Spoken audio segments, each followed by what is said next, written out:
उन्होंने द्वार खोल दिए और काफिले को अंदर जाने दिया। बाई मेयुए सुरक्षित अड्डे के आसपास के वातावरण को साफ सुथरा रखने के प्रति बहुत सजग थी, इसलिए कई क्षमता संपन्न लोगों को सुरक्षित अड्डे की सफाई का काम सौंपा गया था।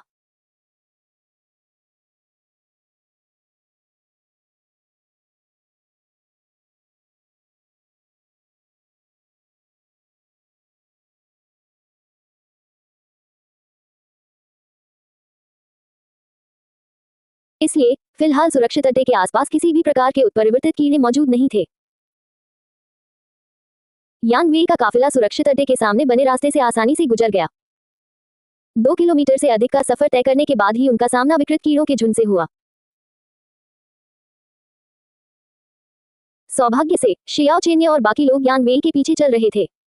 इन शक्ति संपन्न लोगों ने उसकी देखभाल और सुरक्षा करते हुए जल्द ही उसके सामने का पूरा रास्ता साफ कर दिया। यांग वेई के सब कुछ संभालने के कारण काफिले के बाकी हिस्सों को केवल मुख्य काफिले का अनुसरण करने की आवश्यकता थी और कुछ नहीं। आप सब यहाँ क्यों रुके हुए हैं? उत्परिवर्तित कीड़े इस सुरक्षित ठिकाने को बर्बाद करने से पहले यहाँ से चले जाना बेहतर होगा। भीड़ में से किसी ने जानबूझकर चिल्लाकर जाने से पहले आवाज लगाई। किसी को नहीं पता था कि उन्होंने ऐसा कलह पैदा करने के इरादे से किया था या फिर सचमुच बाई मेयुए को घृणा दिलाने के लिए। बाई मेयुए ने आह भरी। वह अपने हाथ गंदे नहीं करना चाहती थी, चूंकि ये लोग जा ही रहे थे, तो उसने सोचा कि क्यों न अपने सुरक्षित ठिकाने में जमा हुए सारे कचरे को साफ कर दे। वैसे भी जिनके चेहरे पर नजर थी, वे देख सकते थे कि उसने इस सुरक्षित ठिकाने की देखभाल बाकी सबसे बेहतर की थी। उत्परिवर्तित कीड़ों की तो बात ही छोड़ी, जब तक उसके पास वस्तु विनिमय प्रणाली थी, तब तक कोई भी जीव सुरक्षित ठिकाने तक आ ही नहीं सकता था।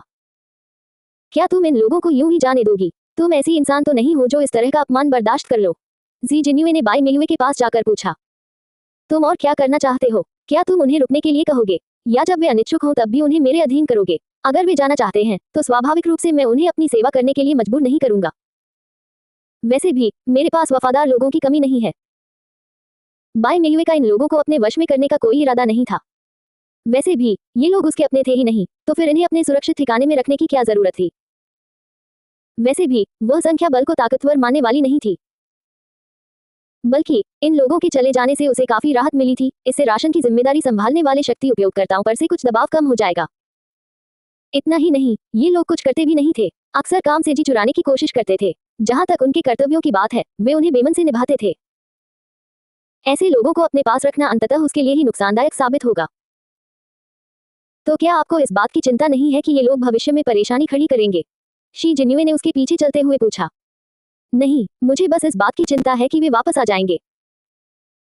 भागने की जल्दी में होने के कारण उन्होंने एक साधारण सी बात पर ध्यान नहीं दिया, बाई वेनेक्सुआन की अनुपस्थिति। वह व्यक्ति राजधानी में स्थित सुरक्षित सैन्य अड्डे पर सेना का नेता था, फिर भी वह अपने बेटे को लेने नहीं आ सका। क्या इसका कारण ये था कि वह अपने बेटे के जन्म पर ध्यान नहीं देना चाहता था, या फिर इसलिए कि वह ऐसा कर नहीं सकता था? हालांकि बाई मेयुए ने जानबूझकर इस मामले को शियाओ चेन्य के सामने नहीं उठाया, क्योंकि वह यांग वेई से जल्द छुटकारा पाना चाहती थी। बाई वेनेक्सुआन के साथ क्या हुआ, इस बारे में उसने कोई चिंता नहीं जताई। वैसे भी ऐसे लोगों को अपने सुरक्षित ठिकाने में रखने का क्या मतलब था जो जरा भी अक्ल का इस्तेमाल नहीं कर सकते थे? ये लोग तो शुरू से ही घबराए हुए थे और भागने की जल्दी में थे। उन्होंने देखा कि पिछले कुछ दिनों में कुछ भी नहीं हुआ। अगर उत्परिवर्तित कीड़ों ने भी सुरक्षित ठिकाने पर हमला किया होता तो भी वह ठिठुरा रहता, लेकिन इन लोगों को देखो। उनके मन में अब भी वही विचार था कि उन पर हमला हो रहा है और यह जगह खतरनाक है, कि वे यहाँ और नहीं रुक सकते और उन्हें जल्द से जल्द यहाँ से निकलना होगा। उनमें से आधे तो बुरी तरह डरे हुए थे, वहीं बाकी आधे खुद को श्रेष्ठ समझते थे। वे खुद को शक्तिशाली और शक्तिशाली शक्तियों का ज्ञाता मानते थे। उनका मानना था कि उनके साथ सम्मानपूर्वक व्यवहार किया जाना चाहिए और शायद उनकी पूजा भी की जानी चाहिए। इसलिए इसमें कोई आश्चर्य नहीं था कि वे बाई मेयुए के सुरक्षित ठिकाने को छोड़ना चाहते थे। आखिर बाई मेयुए ने उन्हें कोई विशेष ध्यान या सुविधाएं नहीं दी थी। उनके लिए ये जगह किसी जेल से कम नहीं थी।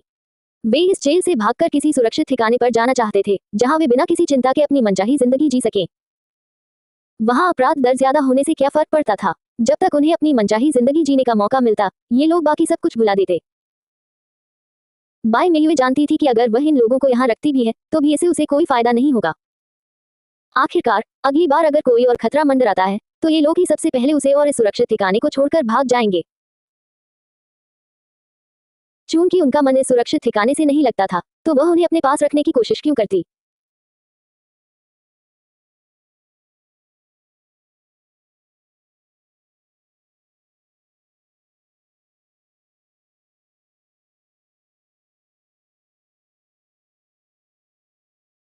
तो क्या आप उन्हें यूं ही जाने देंगे? शी जिन्युए ने भौहें चढ़ाते हुए पूछा। बाई मेयुए जानती थी कि वह महिला उसकी स्थिति का मजाक उड़ा रही है। वह रुकी और उस महिला की ओर देखा। मुस्कुराते हुए उसने कहा, क्या आपको यकीन है कि वे ही मुझे छोड़कर जा रहे हैं?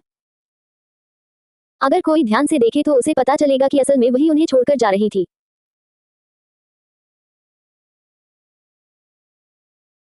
अध्याय 808 माँ की चिंताएं 2। जिया जिन्युए को बाई मेयुए की बातें समझ नहीं आ रही थी। उसने अपना सिर एक तरफ झुकाया, लेकिन इससे पहले कि वह बाई मेयुए से कुछ पूछ पाती, वह महिला मुड़कर चली गई और जिया जिन्युए अपने विचारों में खोई रह गई।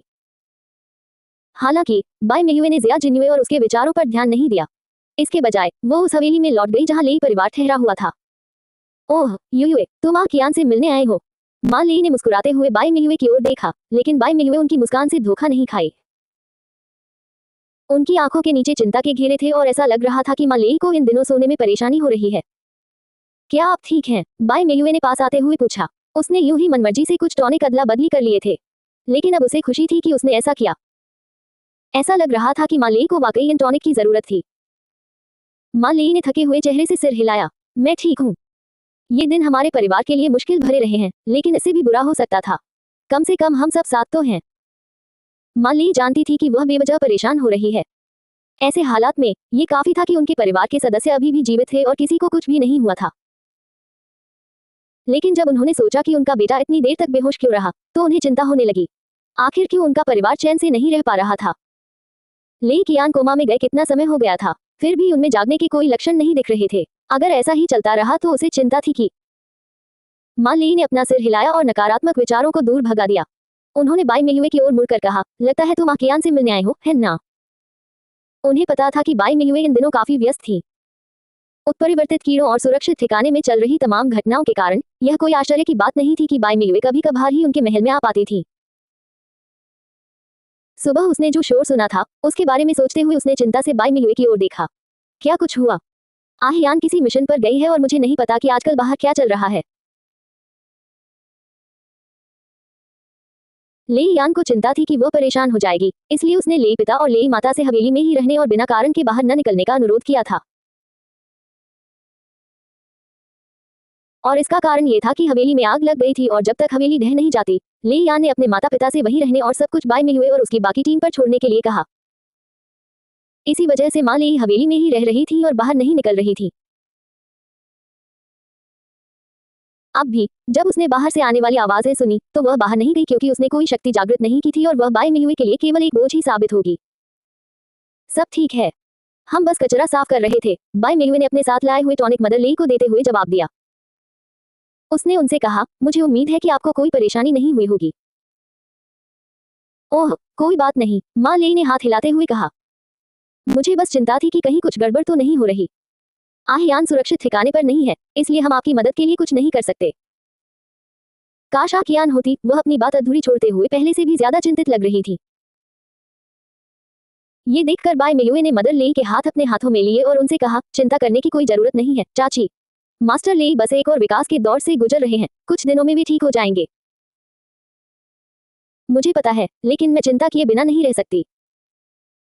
वह लड़का हमेशा से ही बहुत लापरवाह रहा है, काश उसने उस गंदी जगह पर जाते समय तुम्हारी बात मान ली होती, तो शायद आज उसकी यह हालत न होती। मुझे समझ नहीं आ रहा कि उस बदमाश को क्या हो गया है। वह क्यों नहीं जाग रहा? बाई मेयुए को समझ नहीं आ रहा था कि क्या कहे। एक माँ होने के नाते वह स्वाभाविक रूप से समझती थी कि माँ लेई कियान को लेकर इतनी चिंतित क्यों थी। आखिरकार भले ही वह जानती थी कि जब तक उसका बेटा जाग नहीं जाता तब तक वह ठीक है, फिर भी माँ लेई का चिंतित होना कोई आश्चर्य की बात नहीं थी। मुझे बहुत खेद है, माँ लेई ने अपने आंसू पोंछे। फिर उन्होंने सिसकते हुए बाई मेयुए से कहा, जाओ और उनसे मिलो। डॉक्टर सुबह सुबह उन्हें देखने आए थे, उन्होंने हमें बताया कि उनकी हालत में सुधार हो रहा है। बाई मेयुए ने सिर हिलाया और हवेली के अंदर जाने के लिए मुड़ गई। ऐसा नहीं था कि वह माँ लेई को सांत्वना नहीं देना चाहती थी, बल्कि वह जानती थी कि ऐसे समय में भले ही वह उन्हें सांत्वना दे दे, उनके चिंतित हृदय को कोई शांति नहीं मिलेगी। अपने पिछले जीवन में बाई मेयुए भी ऐसी ही थी। जब उसका बेटा लापता हुआ था तब वह माँ लेई की तरह ही चिंतित थी, या शायद उससे भी ज्यादा। उस समय कई लोग उसे सांत्वना देने आए थे, लेकिन वह शांत नहीं हो सकी। आखिरकार अपने बेटे के बिना वह शांत कैसे हो सकती थी? माँ लेई की हालत भी वैसी ही थी। ले कियान के बेहोश होने के कारण जब तक वह होश में नहीं आ जाती तब तक वह चिंतित रहने वाली थी। बाई मेयुए सीधे उस कमरे में गई जहां ले कियान आराम कर रहा था। जब उसने दरवाजा खोला तो वह ले कियान को सिर से पैर तक कालिक से सना हुआ देखकर दंग रह गई। वह किसी इंसान के आकार के कोयले के टुकड़े जैसा लग रहा था। बाई मेयुए पास गई और बिस्तर पर बैठ गई और उसका हाथ अपने हाथ में ले लिया। जैसे ही उसने उसकी त्वचा को छुआ, जलन के कारण उसने तुरंत उसका हाथ छोड़ दिया। बाई मेयुए ने गुस्से से भौहें चढ़ाते हुए अपनी हल्की लाल त्वचा को देखा। अगर उसने बर्फ की शक्तियां जागृत न की होती तो उसका हाथ झुलस गया होता। नोबेलेरो अध्याय 809 कौन किसे नीचा समझता है। उसकी ऐसी कौन सी शक्ति जागृत होने वाली है कि उसका तापमान इतना बढ़ गया है। बाई मेयुए बिस्तर पर लेटे हुए व्यक्ति को देखकर सोचने लगी। हालांकि उसकी जिज्ञासा भी यही थी, लेकिन जब तक ले कियान जाग नहीं जाता उसे इस सवाल का जवाब नहीं मिल पाएगा।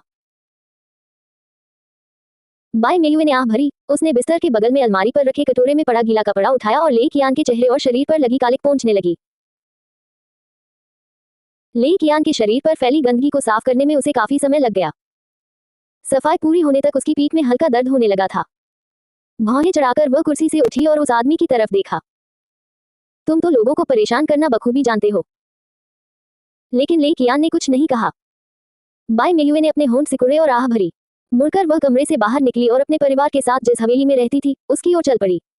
लेकिन जैसे ही वह हवेली के द्वार पर पहुंची उसने देखा कि उसके सामने महिलाओं की भीड़ खड़ी है। भीड़ को देखकर बाई मेयुए का चेहरा सिकुड़ गया।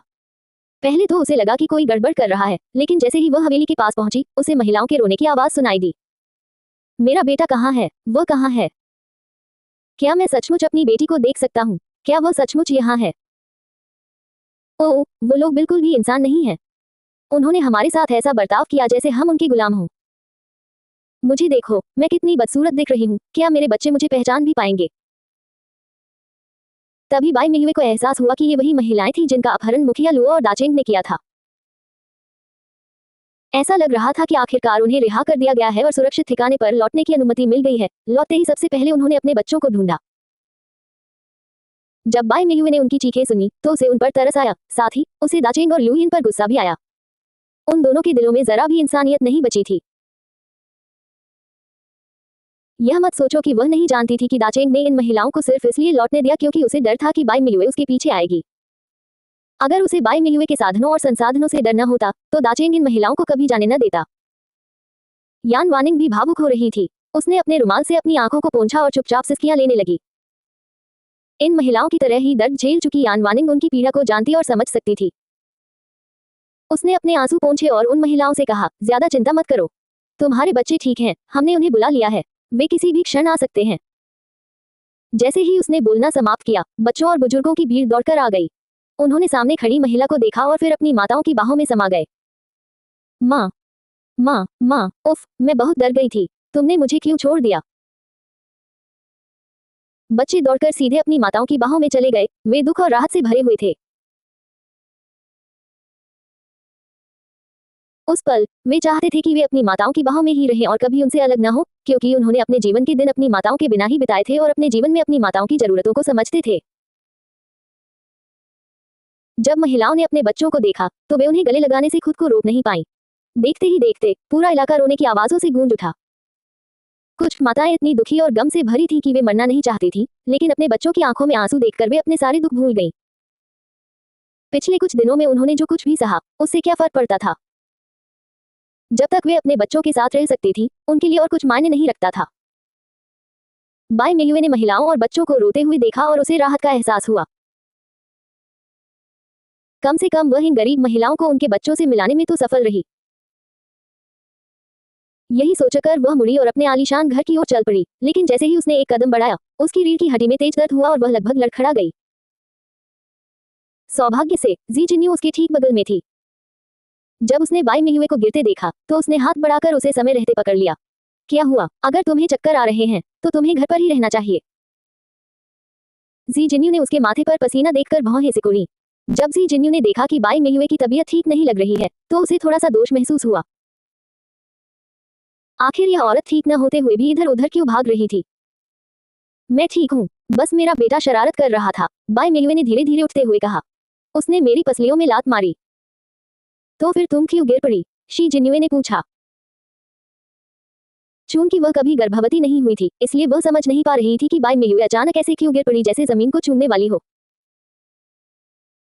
बाई मेयुए को जिया जिन्युए का सवाल सुनकर शर्मिंदगी महसूस हुई। कुछ नहीं, मेरे पैरों में ऐंठन हो रही थी। भला किसने सोचा होगा कि उसके जैसी इतनी ताकतवर महिला, जिसने इतनी शक्तिशाली क्षमता को जागृत किया है, पैरों में ऐंठन के कारण लड़खड़ा जाएगी। अरे, तुम्हारे पैरों में ऐंठन हो रही है, मेंग सुई ने मेन किबाओ के साथ आते हुए कहा। उसने बाई मेयुए को देखा, जो थोड़ा आगे की ओर झुकी हुई थी, और अपने भाई को उसे उठाने के लिए कहा।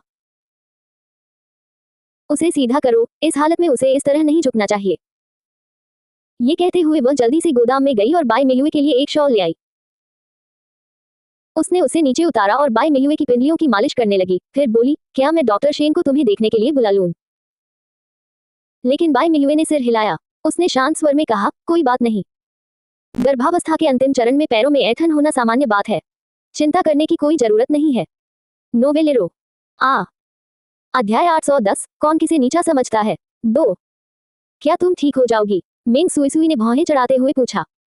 वाकई, बच्चे को जन्म देना आसान काम नहीं था। उसने देखा था कि शुरुआत में ऊर्जा से भरपूर बाई मेयुए दिन ब दिन और कमजोर होती जा रही थी। ऐसा लग रहा था मानो वह हर पल और कमजोर होती जा रही हो। मैं ठीक हूँ, बाई मेयुए ने मुस्कुराते हुए मेंग सुई की ओर सिर हिलाया। फिर उसने उन बच्चों की ओर देखा जो अपनी माताओं को गले लगाए हुए थे। उसे उनके इस अनुभव पर थोड़ा दुख हुआ, लेकिन ये तो उन्हें सहना ही था। वह बस यही आशा कर सकती थी कि ये बच्चे इस अनुभव से कुछ सीखें और बड़े हों। उसे नहीं पता था कि भविष्य में उनका क्या होगा, लेकिन बाई मेयुए को उम्मीद थी कि वे इस अनुभव से और भी मजबूत बनेंगे। उसकी पुष्टि सुनकर मेंग सुई ने सिर हिलाया। बाई मेयुए ने गहरी सांसें ली और ऐंठन कम होने का इंतजार किया। फिर उसने उन महिलाओं की ओर ध्यान दिया जो रोते रोते हांफने लगी थीं और पूछा, कितनी महिलाएं लौट आईं? और उनमें से कितनी मर गईं? उसने प्रश्न का दूसरा भाग इसलिए पूछा क्योंकि उसने देखा कि कुछ बच्चे और पुरुष अपनी पत्नियों या माताओं को ढूंढ रहे थे, लेकिन उन्हें नहीं पा सके। ऐसा लग रहा था कि सभी सुरक्षित नहीं लौट पाए। मैंने थोड़ी पूछताछ की तो पता चला कि करीब 50 औरतें लापता हैं। मेंग किबाओ ने उसके सवाल का जवाब दिया। वही इन औरतों को बाई मेयुए के महल में लाया था और जरूरी जानकारी इकट्ठा कर चुका था।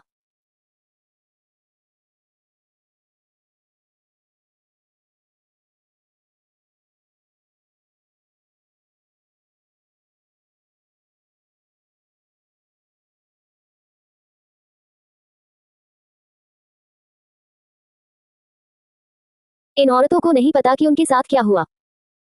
उन्हें बस इतना पता है कि उन्हें कुछ आदमियों की सेवा के लिए ले जाया गया था, लेकिन वे कभी वापस नहीं लौटी। उनके मरने की संभावना बहुत ज्यादा है, लेकिन क्योंकि उन्होंने उनके शव नहीं देखे, इसलिए वे सही जवाब नहीं दे पाईं। वे निश्चित रूप से मर चुकी हैं, जी जिन्युए ने भावहीनता से कहा। इस क्षेत्र में पहले काम कर चुकी होने के नाते वह जानती थी कि ऐसे अनगिनत मौके आए हैं जब पुरुष महिलाओं की सहनशक्ति की सीमा पार कर जाते हैं और उन्हें नुकसान पहुंचाने वाला काम करते हैं। सबसे बुरी स्थिति में महिला की मौत भी हो सकती है। आखिर इन पुरुषों की नजर में ये महिलाएं महज गुलाम थी जिन्हें मनोरंजन के लिए रखा जाता था। वे उन्हें इंसान क्यों समझते? चूंकि महिलाएं लापता थीं, इसलिए संभवतः उनकी मृत्यु हो चुकी थी। बाई मेयुए ने अपने होंठ सिकोड़ लिए। हालांकि उसने कुछ नहीं कहा, पर वह जानती थी कि वे औरतें भी शायद मर चुकी होंगी। पुरुष, विशेषकर अलौकिक शक्तियों वाले पुरुष, यह मानने लगे थे कि वे अमर हैं और उनकी पूजा और देखभाल की जानी चाहिए। वे इन औरतों की जान की परवाह क्यों करेंगे? अगर वे थोड़ी हद से आगे भी बढ़ जाते, तो वे इसे केवल अपना दुर्भाग्य ही मानते कि उन्होंने ऐसी औरतों को चुना जो उनकी शक्ति का सामना नहीं कर सकती। आह भरते हुए उसने मेन किबाओ से कहा, तुम्हें लापता महिलाओं के बारे में उनके पतियों को बता देना चाहिए। जब ये महिलाएं वापस नहीं आने वाली हैं, तो इंतजार करने का क्या फायदा? इन पुरुषों को सच्चाई पता चलने दो और वे अपने बच्चों को भी बता दें। मैं नहीं चाहती कि ये बच्चे अपनी मां के लौटने का इंतजार करते हुए इधर उधर भटकते रहें। बाई मेयुए ने बहुत पहले से इन बच्चों के बारे में सुना था कि वे अपने वार्ड से चुपके से निकलकर मुख्य द्वार की ओर भाग जाते थे। सौभाग्य से सुरक्षा कड़ी थी और कोई भी बुरे इरादे वाला व्यक्ति उन्हें पकड़ नहीं पाया। लेकिन अगर वे किसी दिन लापता हो गए तो इन बच्चों के लिए बेहतर यही होगा कि वे उन लोगों की तलाश करना बंद कर दें जो कभी लौटने वाले नहीं हैं। ठीक है। मेन किबाओ बुरी खबर देने वाला नहीं बनना चाहता था, लेकिन वह क्या कर सकता था? जिम्मेदारी तो पहले ही सौंपी जा चुकी थी। उसने होंठ सिकोड़कर बाई मेयुए की बात मान ली, जो महिलाओं की ओर मुड़ी। अपनी जांघ पर थपथपाते हुए उसने शी जिन्युए से कहा, मैं इन महिलाओं को तुम्हारी देखरेख में छोड़ रही हूँ। मुझे लगता है कि इस सुरक्षित ठिकाने में तुम इनकी सबसे अच्छी मदद कर सकती हो। दलदल से खुद को बाहर निकालने वाली होने के नाते इन महिलाओं की देखभाल के लिए वही सबसे सही विकल्प थी। क्या तुम सचमुच इन महिलाओं का बोझ मेरे सिर पर डालने जा रहे हो? जी जिन्युए ने अपने चेहरे पर घोर अविश्वास का भाव लिए पूछा, और भले ही उसने कुछ नहीं कहा, उसकी आंखों में घृणा का भाव किसी को भी यह समझाने के लिए काफी था कि वह इन महिलाओं को क्यों स्वीकार करने से इनकार कर रही थी। अपनी चचेरी बहनों की हरकतें देखकर बेहद निराश हुई मेंग सुई सुई सबसे पहले उठी। उसने तीखे स्वर में पूछा, तुम्हें क्या हो गया है? तुम ऐसा क्यों दिखा रही हो जैसे इन औरतों में कोई खामी हो? हालांकि उसने सीधे तौर पर नहीं कहा, लेकिन उसके हाव भाव से साफ पता चल रहा था कि वह क्या सोच रही है। आखिर शी जिन्युए भी इन्हीं औरतों जैसी ही थी। उसने भी वही सब सहा था जो इन औरतों ने सहा था, तो फिर वह इन औरतों को नीचा क्यों दिखा रही थी? जिया जिन्युए को थोड़ा झटका लगा। उसने कभी उम्मीद नहीं की थी कि हमेशा शांत रहने वाली मेंग सुई सुई इन महिलाओं का बचाव करने के लिए खड़ी हो जाएगी, लेकिन जल्द ही उसने खुद को संभाला और शांत भाव से जवाब दिया, इन महिलाओं में कुछ भी गलत नहीं है। मुझे बस लगता है कि वे बहुत कमजोर हैं। जिया जिन्युए इन महिलाओं को कमतर नहीं समझती थी, उसे बस इतना लगता था कि उनमें साहस की कमी है। अगर वह रुककर उनकी गिनती करती तो वे आसानी से 100 हो जाती। 100 औरतें, फिर भी उनमें से कोई भी इस दलदल से बाहर नहीं निकल पाई। उसे विश्वास नहीं हो रहा था कि उनके लिए काफिले से भागना मुश्किल था। अगर वे पूरी कोशिश करती तो उन आदमियों से बचकर भाग सकती थी जिन्होंने उन्हें पकड़ा था। क्या उन आदमियों से भागना इतना मुश्किल था जिनके पास रहने की जगह तक नहीं थी और जो इन औरतों को ठीक से बंद भी नहीं कर सकते थे? संक्षेप में, ये औरतें तो छोटी चिड़ियों की तरह थीं जो बचाए जाने का इंतजार कर रही थीं। नोवेलेरो आ अध्याय 811 महिलाओं को सशक्त बनाना। जिया जिन्युए को विश्वास नहीं था कि ऐसी महिलाओं को कुछ सिखाया जा सकता है। बेहतर यही होगा कि उन्हें अकेला छोड़ दिया जाए और उन्हें खुद फैसला करने दिया जाए कि वे क्या करना चाहती हैं। आखिर अंधे को रास्ता दिखाने का क्या फायदा? तुम हद से ज्यादा हो। मेंग सुई सुई को ऐसी बात पर यकीन नहीं हुआ। इसके विपरीत उनका मानना था कि ये औरतें दयनीय हैं और अगर वे पूरी कोशिश करें तो उन्हें आसानी से सिखाया जा सकता है। उन्होंने होंठ सिकोड़ते हुए नर्म लेकिन दृढ़ स्वर में कहा, अगर हम उन्हें उन उत्परिवर्तित कीड़ों और ज़ॉम्बियों को मारना सिखा दें तो वे जरूर मजबूत हो जाएंगी। वैसे भी हर कोई किसी न किसी स्तर से शुरुआत करता है। सिर्फ इसलिए कि उन्होंने पहली बार में पलटवार नहीं किया, आप उन्हें काय नहीं कह सकते। मेंग अंजी के घिनौने कृत्यों और सोच से मेंग सुई सुई को गहरा आघात लगा था। वह सोचने लगी थी कि महिलाओं को समाज के निचले पायदान से ऊपर उठने में कैसे मदद की जाए। उसके मन में यह बात बैठ गई थी कि जब तक कोई व्यक्ति इन राक्षसों से लड़ने के लिए तैयार है, तब तक उसके इस युग में जीवित रहने की संभावना है। आखिर जब उसने पहली बार इन ज़ॉम्बीज़ का सामना किया था, तब क्या वह भी उतनी ही डरी हुई नहीं थी? लेकिन अब उसे देखो, उसने अपनी शक्ति को भी जागृत कर लिया है। बाई मेयुए ने अपने सामने खड़ी महिला को देखा, उसे समझ नहीं आ रहा था कि वह क्या कहे। हालांकि उसकी बात बिल्कुल सही थी, फिर भी उसमें कुछ कमी थी। युग के अंत ने मानव स्वभाव में काफी बदलाव ला दिए थे। चाहे महिलाओं में साहस हो या न हो, वे अपने परिवेश से प्रभावित होती ही थी। विशेषकर वे महिलाएं जिनमें कोई अलौकिक शक्तियां जागृत नहीं हुई थी। उनके मन में अभी भी अपने आसपास हो रहे बदलावों को स्वीकार करना कठिन था। साथ ही कुछ पुरुष उन्हें सबसे नीच और घटिया समझते थे। इतने वर्षों तक दमन सहने के बाद यह आश्चर्य की बात नहीं थी कि उन्होंने धीरे धीरे इस तथ्य को सत्य के रूप में स्वीकार करना शुरू कर दिया था। इसी कारण कई महिलाएं मेंग अंजी की तरह स्वेच्छा से अग्नि परीक्षा में कूदने को तैयार थी, जबकि कुछ लड़ने को तैयार थी। एकमात्र समस्या ये थी कि जो महिलाएं लड़ना चाहती थी, उनका गुट बहुत छोटा था। जिन महिलाओं को ये सोचने के लिए ब्रेन वॉश किया गया था कि वे केवल पुरुषों के खिलौने हैं और जिन पुरुषों ने उनकी क्षमता को जगाया था, उन महिलाओं के साथ अगर वे लड़ना भी चाहती तो वे कैसे लड़ सकती थी? यहाँ तक कि व्यक्ति के आसपास का वातावरण भी उसे प्रभावित करता है। लेकिन मेंग सुई सुई ने इस समय इस बारे में नहीं सोचा। उनकी नजर में जब तक वह कर सकती हैं, बाकी भी कर सकती हैं, तो फिर दूसरी औरतें क्यों नहीं कर सकती? पुरुष महिलाओं को इतना क्यों दबाते हैं? हर कोई क्यों सोचता है कि एक औरत सिर्फ एक पुरुष की सहेली बनकर रह जाने से ज्यादा कुछ नहीं है? वह ऐसा नहीं मानती थी। उनका मानना था कि हर औरत में अपने पैरों पर खड़े होने और पुरुषों के साथ मिलकर लड़ने का साहस होता है। वह इन लोगों की मानसिकता बदलना चाहती थी, और अगर उसे ऐसा करना ही था तो उसे बाई के सुरक्षित आधार से शुरुआत करनी होगी। तभी वह धीरे धीरे इस क्रांति को नई ऊंचाइयों तक ले जा पाएगी। बाई मेयुए को समझ नहीं आ रहा था कि क्या कहे। हालांकि उसने माना कि मेंग सुई सुई की बात सही थी, लेकिन ये सिर्फ सुनने में ही अच्छी लग रही थी। असलियत में इसके होने की संभावना बहुत कम थी। आखिर कोई भी महिला इतना जोखिम क्यों उठाएगी? हालांकि यह सच था कि मेंग सुई सुई भी उतनी ही डरी हुई थी, लेकिन उसमें लड़ने का हौसला भी था।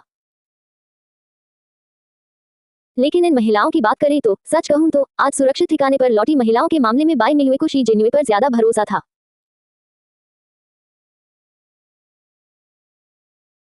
दूसरी ओर जी जिन्युए ने अपने हाथ ऊपर उठाकर 2 बार ताली बजाई। ऐसा लग रहा था मानो वह मेंग सुई सुई के हौसले की सराहना कर रही हो, लेकिन साथ ही उसका लापरवाह रवैया भी कुछ ज्यादा ही बेपरवाह था। उसने हाथ उठाकर हवा में मुक्का मारा और सुस्त स्वर में बोली, आगे बढ़ो और अपनी पूरी कोशिश करो सुई सुई। अगर एक चींटी भी पहाड़ को हिलाने का ठान ले तो वह कर सकती है। आखिर तुम भी इंसान हो, मुझे विश्वास है कि अगर तुम मेहनत करने को तैयार हो तो तुम जरूर कर सकती हो। मैं तुम्हारे साथ हूँ। वाह, चलो शुरू करते हैं। जिन्यू, कृपया चुप रहो। बाई मेयुए असहाय महसूस कर रही थी जब उसने देखा कि शी जिन्युए मेंग सुई सुई को चिढ़ा रही है। वह जानती थी कि शी जिन्युए को लगता है कि मेंग सुई सुई जो कर रही है वह सरासर व्यर्थ है। आखिर ये महिलाएं जिन्होंने ये सोच पाल रखी थी कि कोई उन्हें बचाने आएगा, क्या वे भी हाथ उठाकर पलटवार कर सकती हैं? बाई मेयुए को ऐसा नहीं लगता था, लेकिन वह अपनी साथी के हौसले को पस्त नहीं करना चाहती थी। इसलिए भले ही उसे लग रहा था कि मेंग सुई सुई जो कर रही है वह बेवकूफी है, उसने अपने विचारों को दबा लिया। उसने इसे अपने दिल में ही रखा। जहां तक शी जिन्युए के उसे चिढ़ाने की बात है, वह बस मेंग सुई सुई को जगाना चाहती थी। उसकी तरह उसने भी कभी समाज में जगह पाने के लिए संघर्ष किया था, लेकिन उसे कभी सफलता नहीं मिली। ऐसे समय में ऊर्जा बर्बाद करने से बेहतर है जीवित रहना, और मूर्खों को लड़ना सिखाना तो उसकी नजर में और भी बड़ी बेवकूफी थी। जिया जिन्युए ने अपनी आंखें घुमाई। उसने कुछ नहीं कहा और बस मुड़कर चली गई। उसका रुख स्पष्ट था, वह मूर्खों से बात नहीं करना चाहती थी। बाई मेयुए ने बगल में बैठी महिला की ओर मुड़कर देखा। शी जिन्युए की तरह वह भी मेंग सुई सुई को ये बताना चाहती थी कि वह जो कर रही है वह मूर्खतापूर्ण है, लेकिन उस समय मेंग सुई सुई में लड़ने का जज्बा कूट कूट कर भरा था। उसका दिल आग की तरह भड़क रहा था और वह महिलाओं को आत्मरक्षा करना सिखाने के लिए दृढ़ संकल्पित थी। उसकी आंखों में दिख रहे भाव को देखकर बाई मेयुए समझ गई कि उसे समझाना व्यर्थ है। नोबेलेरो आ अध्याय 812 महिलाओं को सशक्त बनाना। दो। उसने मन ही मन मेंग सुई सुई से जो कहना चाहा, उसे रोकते हुए उत्सुकता से पूछा, सुई सुई, अब आप क्या करना चाहती हैं? आप इन महिलाओं को अपने अधिकारों के लिए लड़ना कैसे सिखाएंगी? वह सचमुच जानना चाहती थी कि मेंग सुई सुई ने इन महिलाओं के लिए क्या तैयारी की है। मैंने अभी इसके बारे में सोचा नहीं है, लेकिन मैं वापस जाकर कुछ लिख लूंगी। मेंग सुई सुई वाकई महत्वाकांक्षी थी। फिर उसने अपना सिर उठाया और बाई मेयुए की ओर देखा, जो उसकी हरकतों से थोड़ी हैरान लग रही थी। युयुए, मुझे पता है कि हर कोई सोचता है कि मैं जो कर रही हूँ वह मूर्खतापूर्ण है, लेकिन मैं सबको ये साबित करना चाहती हूँ कि इन महिलाओं ने चाहे कितनी भी तकलीफें झेली हों, वे सिर्फ बिस्तर गर्म करने वाली बनकर नहीं रह सकती। तो मैं तुम्हें शुभकामनाएं देती हूँ। बाई मेयुए ने मेंग सुई सुई की बड़ी योजनाओं पर पानी नहीं फेरा। अगर उसे लगता था कि वही ये कर सकती है, तो बाई मेयुए उसका साथ देगी। उसने न तो मेंग सुई सुई को कम आंका और न ही उसे कोई बड़ी उम्मीदें रखी, क्योंकि मेंग सुई सुई के मन में जो था वह सिर्फ बातों से हासिल नहीं किया जा सकता था। और अगर मेंग सुई सुई किसी तरह ऐसा कर पाती तो उसे मानना ही पड़ता कि इसमें कुछ भी गलत नहीं है। इसलिए वह केवल मेंग सुई सुई को मानसिक सहारा दे सकती थी, इस उम्मीद में कि वह अपने मन में किए वादे को पूरा कर पाएगी। मेंग सुई सुई भी दृढ़ निश्चयी थी, इसलिए वह घर वापस गई और योजना बनाने लगी। बाई मेयुए ने मेंग के बाव की ओर मुड़कर पूछा, क्या तुम उसे रोकने वाले नहीं हो? कोई फायदा नहीं, मेंग के बाव ने सिर हिलाया। उन्होंने आह भरी और बाई मेयुए से कहा, ऐसा नहीं है कि मैं अपनी बहन को रोकना नहीं चाहता, लेकिन उसे रोकने का कोई फायदा नहीं है। जब उन्होंने देखा कि वह उलझन में है, तो उन्होंने समझाया, हमारी चाची ने एक हिंसक आदमी से शादी की थी और उसी के हाथों उनकी मृत्यु हुई थी। आपको क्या लगता है कि अंजी हमारे साथ क्यों रहती है? हालांकि मेंग अंजी अच्छी औरत नहीं है, लेकिन हमारी चाची हमारी माँ के प्रति बहुत अच्छी थी, इसलिए हमारी माँ उन्हें घर ले आई। हमने कभी इस बारे में बात नहीं की और हमेशा यही कहते रहे कि हमारा परिवार मेंग अंजी के माता पिता का ऋणी है। लेकिन ऐसा लगता है कि हमारी चाची की मृत्यु ने मेरी बहन के दिल पर गहरा असर छोड़ा है, और अंजी के कामों को देखने के बाद यह असर और भी गहरा हो गया है। मेंग किबाओ ने अपनी चाची का जिक्र कभी नहीं किया क्योंकि यह उन सभी के लिए एक संवेदनशील मुद्दा था। उनकी चाची एक नेक और ईमानदार महिला थी, लेकिन उनके पति ने उन्हें पीट पीट कर मार डाला और बदले में वह पति सारा पैसा लेकर भाग गया और उसे कानून के तहत कोई सजा भी नहीं मिली। जब उन्होंने इसके लिए लड़ाई लड़ी, तो पुलिस ने साफ कह दिया कि यह घरेलू विवाद का मामला है और वे कुछ नहीं कर सकते।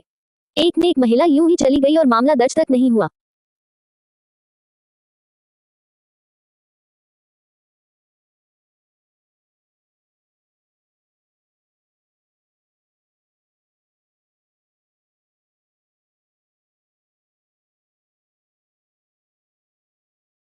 उसे पता था कि ऐसा इसलिए हुआ क्योंकि उसका चाचा विश्वविद्यालय में प्रोफेसर था और उसके हर तरह के संपर्क थे। अगर ऐसा नहीं होता तो वह विदेश नहीं भाग पाता। हालांकि वे दोनों युवा थे, मेंग किबाओ को यह आभास था कि उसकी बहन को उनकी चाची के साथ हुई घटना याद थी और मेंग गंजी के कार्यों ने उसके संकल्प को और भी मजबूत कर दिया। अतीत में अगर उनकी चाची ने तब लड़ाई लड़ी होती तो उसे कुछ नहीं होता, लेकिन उनकी चाची बहुत कमजोर थी। उसने न तो अपने पति को तलाक दिया और न ही उसका विरोध किया, जिसके परिणामस्वरूप उसकी मृत्यु हुई और अब मेंग गंजी भी वैसी ही थी। उसके विचार उसके पिता द्वारा गढ़े गए थे, जो लगातार यह कहते रहते थे कि औरतें किसी काम की नहीं होती। उसे देखो, वह अपने पैरों पर खड़े होने के बजाय एक छोटी वेश्या की तरह हजारों पुरुषों की सेवा करने को तैयार थी। वह अपनी मां के कमजोर चरित्र और अपने पिता के घटिया आदर्शों का एक बुरा मिश्रण थी। जब बाई मेयुए ने मेंग किबाओ की बातें सुनी तो उसे उस पर समझ नहीं आया कि क्या कहे। उसने अपने होंठ सिकोड़ लिए और भौहें भींच ली। ऐसा लग रहा था कि मेंग सुई सुई यह सब बदले की भावना से नहीं कर रही थी। कोई और वजह थी जिसके कारण वह इतना हंगामा कर रही थी। उसने होंठ सिकोड़कर कहा, ठीक है, तो मैं बस यही उम्मीद कर सकती हूँ कि ये औरतें तुम्हारी बहन को निराश न करें। हालांकि मेंग सुई सुई के विचार थोड़े अव्यावहारिक थे, लेकिन उसकी नीयत सही थी। वैसे देखा जाए तो मेंग सुई सुई वाकई कर्मठ व्यक्ति थी। अब जब उन्होंने इतना बड़ा कदम उठाने का फैसला कर लिया था तो वह रुकने वाली नहीं थी। सबसे पहले उसने सभी महिलाओं को बाई के सुरक्षित ठिकाने पर व्यवस्थित किया। बेशक उसने ये भी सुनिश्चित किया कि जिन महिलाओं के बच्चे थे उन्हें उनसे अलग न किया जाए। जहां तक बुजुर्गों की बात है, वे चाहे तो इन महिलाओं के साथ जा सकते थे। फिर वह बाई जिक्सुआन को अपने साथ खींच कर ले गई और छोटी छोटी कक्षाएं भी शुरू कर दी ताकि ये महिलाएं एक ही कक्षा में भीड़ न लगाएं। तब से उसने न केवल उन्हें किसी को पीटने का तरीका सिखाना शुरू किया, बल्कि उन्हें घुड़सवारी की मुद्रा और सैन्य रणनीति भी सिखानी शुरू कर दी। कुछ तरीके शुरुआती लोगों के लिए बहुत क्रूर थे, लेकिन मेंग सुई ने कहा कि यह महत्वपूर्ण था और महिलाओं को इसे सीखना जरूरी था।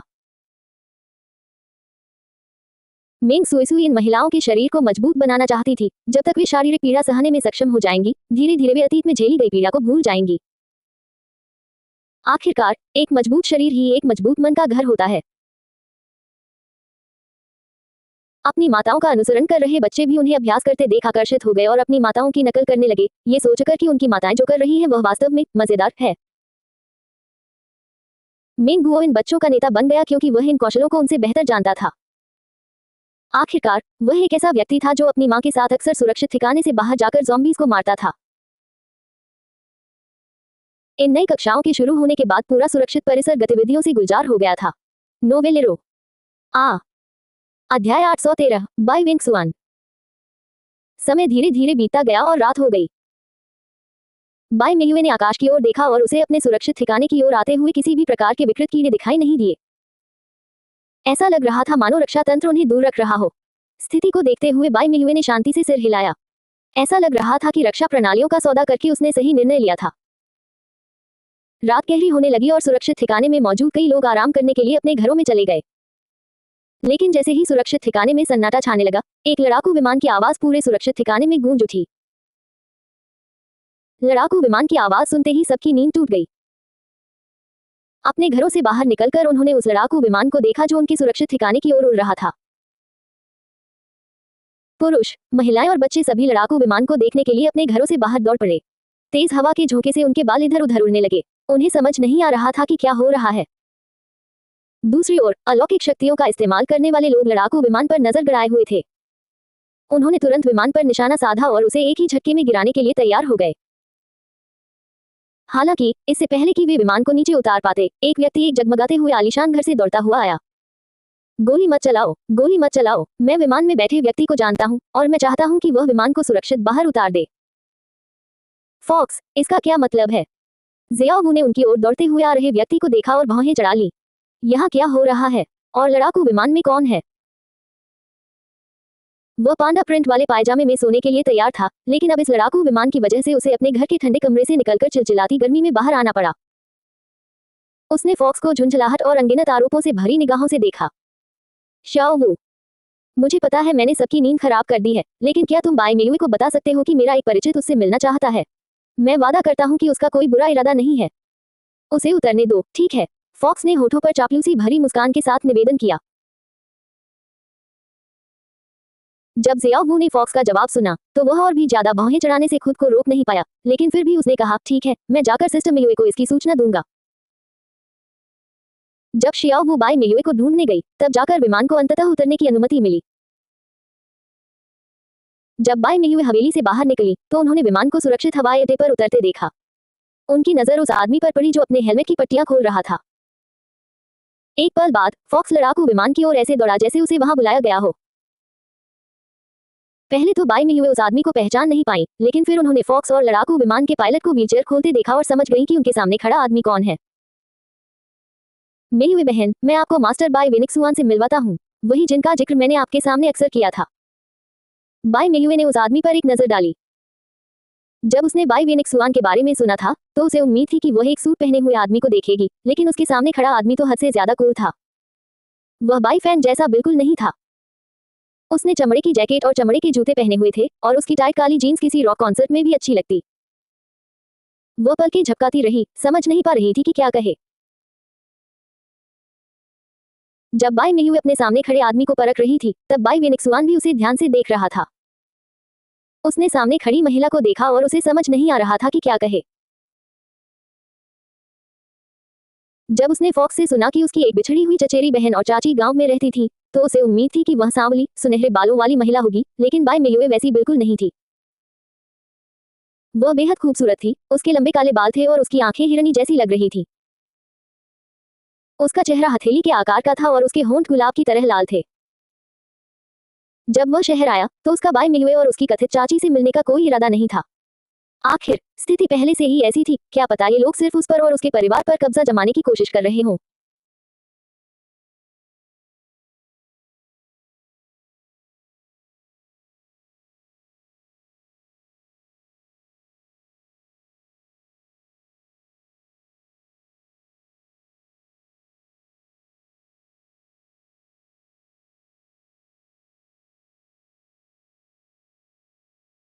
लेकिन फिर फॉक्स ने उसे डीएनए टेस्ट के साथ साथ बाई मियुए की दोहरी क्षमताओं के बारे में भी बताया। उसने उसे लेई परिवार के बारे में भी बताया।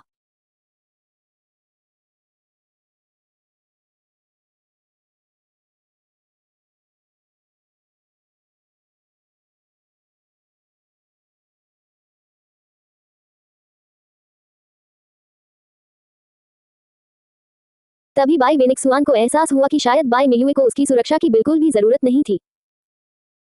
वह महिला उसके बिना भी काफी सक्षम थी। फॉक्स की बातों से तो यही लगता था कि उसके दादाजी को भी सुरक्षित ठिकाने में कुछ करने की जरूरत नहीं थी, उन्हें बस हर दिन खाना खाना होता था।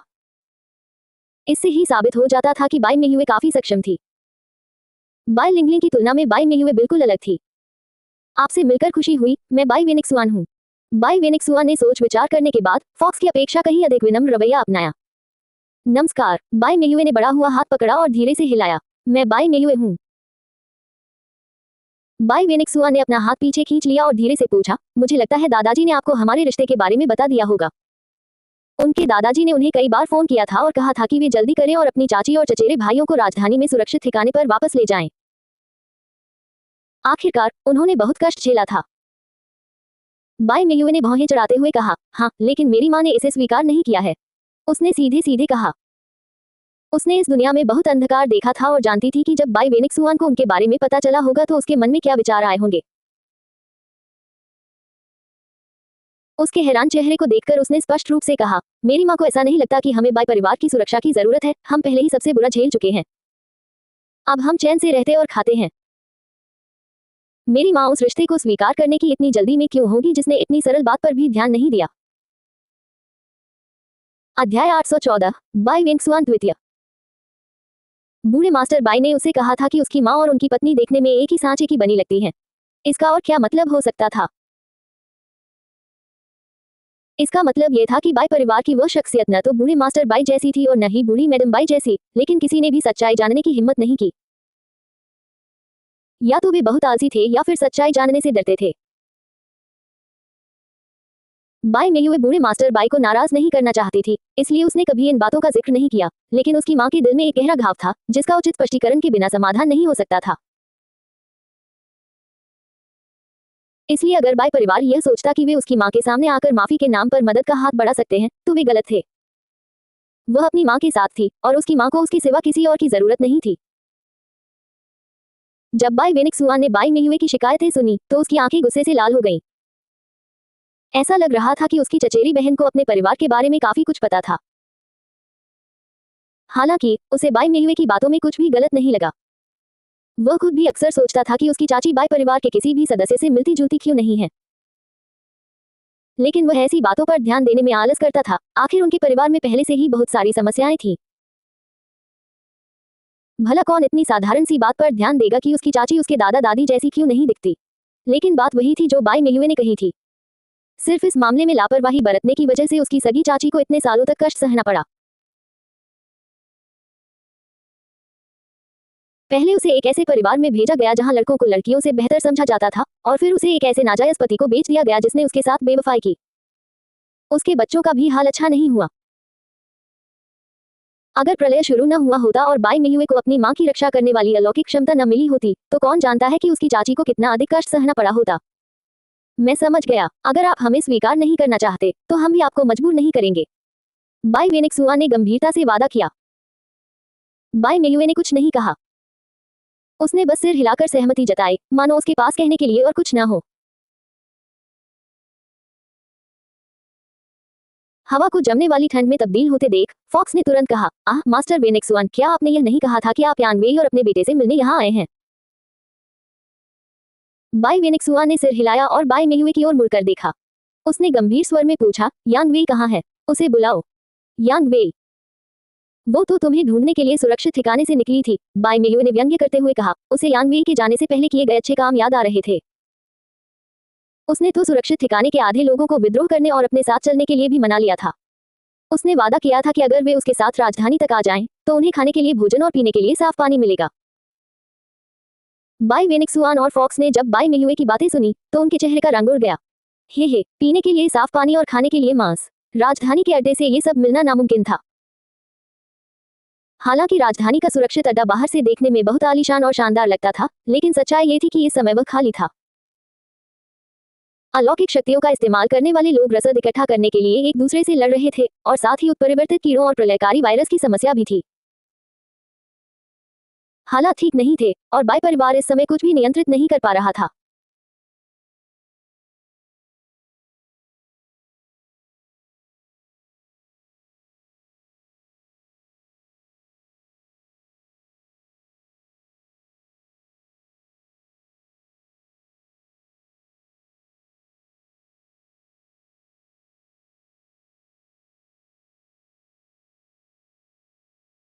यहाँ तक कि रात्रि बाजार और बाकी सब खबरें भी झूठी थी। ये सब अलौकिक शक्तियों वाले लोगों को सुरक्षित ठिकाने में शामिल होने के लिए लुभाने के हथकंडे थे। जब बाई वेनिक्सुआ ने सोचा कि वह मूर्ख औरत राजधानी में उससे मिलने गई थी, तो उसे इतना गुस्सा आया कि उसने अपनी आंखें बंद कर ली और अपनी भौहों के बीच की जगह को दबा लिया। उसे समझ नहीं आ रहा था कि यानवी को क्या हो गया है। उसने साफ साफ उसे वहीं रहने और इधर उधर न भागने के लिए कहा था। क्या उसकी बात मानना उसके लिए इतना मुश्किल था? उसने अपने होंठ सिकोड़े और फॉक्स की ओर मुड़ा। वह बाई मेयुए को दोष नहीं दे सकता था, आखिर उसे भी तो नुकसान हुआ था। यान वे, वह बेवकूफ सुरक्षित ठिकाने की शर्तों को भी नहीं जानता था और इसे छोड़कर चला गया। वह क्या सोच रही थी? अलौकिक शक्तियों का इस्तेमाल करने वालों को जब पता चलेगा कि उनसे झूठ बोला गया है, तो उसका क्या होगा? तो फिर फॉक्स भी चिंतित था, लेकिन उसे बच्चे की ज्यादा चिंता थी। अगर यान वेई बच्चे को ले गया तो सच में बहुत परेशानी हो जाएगी। उन्हें बच्चा कहाँ से मिलेगा, और वे उसे ढूंढेगी भी कहाँ? अब हालात ऐसे हैं, क्या यान वेई बच्चे की देखभाल कर पाएगा? क्या आप बच्चे को लेकर चिंतित हैं? चिंता करने की कोई जरूरत नहीं है। यान वेई बच्चे की देखभाल नहीं करना चाहती थी और उसे मेरे भरोसे छोड़कर चली गई। आप जानते ही हैं कि वह अपने बेटे से कितना प्यार करती है। वह उसे खाना भी नहीं खिलाना चाहती, मुझे उसके लिए 2 दाइयां रखनी पड़ी। वह बच्चे को अपने साथ कैसे ले जा सकती है? बाई मेयुए ने दोनों आदमियों को बच्चे के बारे में चिंतित देखकर चिढ़कर कहा। क्या उन्हें लगता था कि यान वेई एक ममतामयी माँ है? जब वह सुरक्षित ठिकाने पर रहती थी तब भी उसने बच्चे पर ध्यान नहीं दिया, तो फिर जब वह जाने ही वाली थी तब वह बच्चे की परवाह कैसे कर सकती थी? शेन झेन और बाकी लोगों के अनुसार सुरक्षित ठिकाने से निकलते समय उसने बच्चे की तरफ देखा तक नहीं। शियाओ चेन ने ही बच्चे को ढूंढने आया था और उसने उनसे अपने छोटे मालिक का ख्याल रखने को कहा था।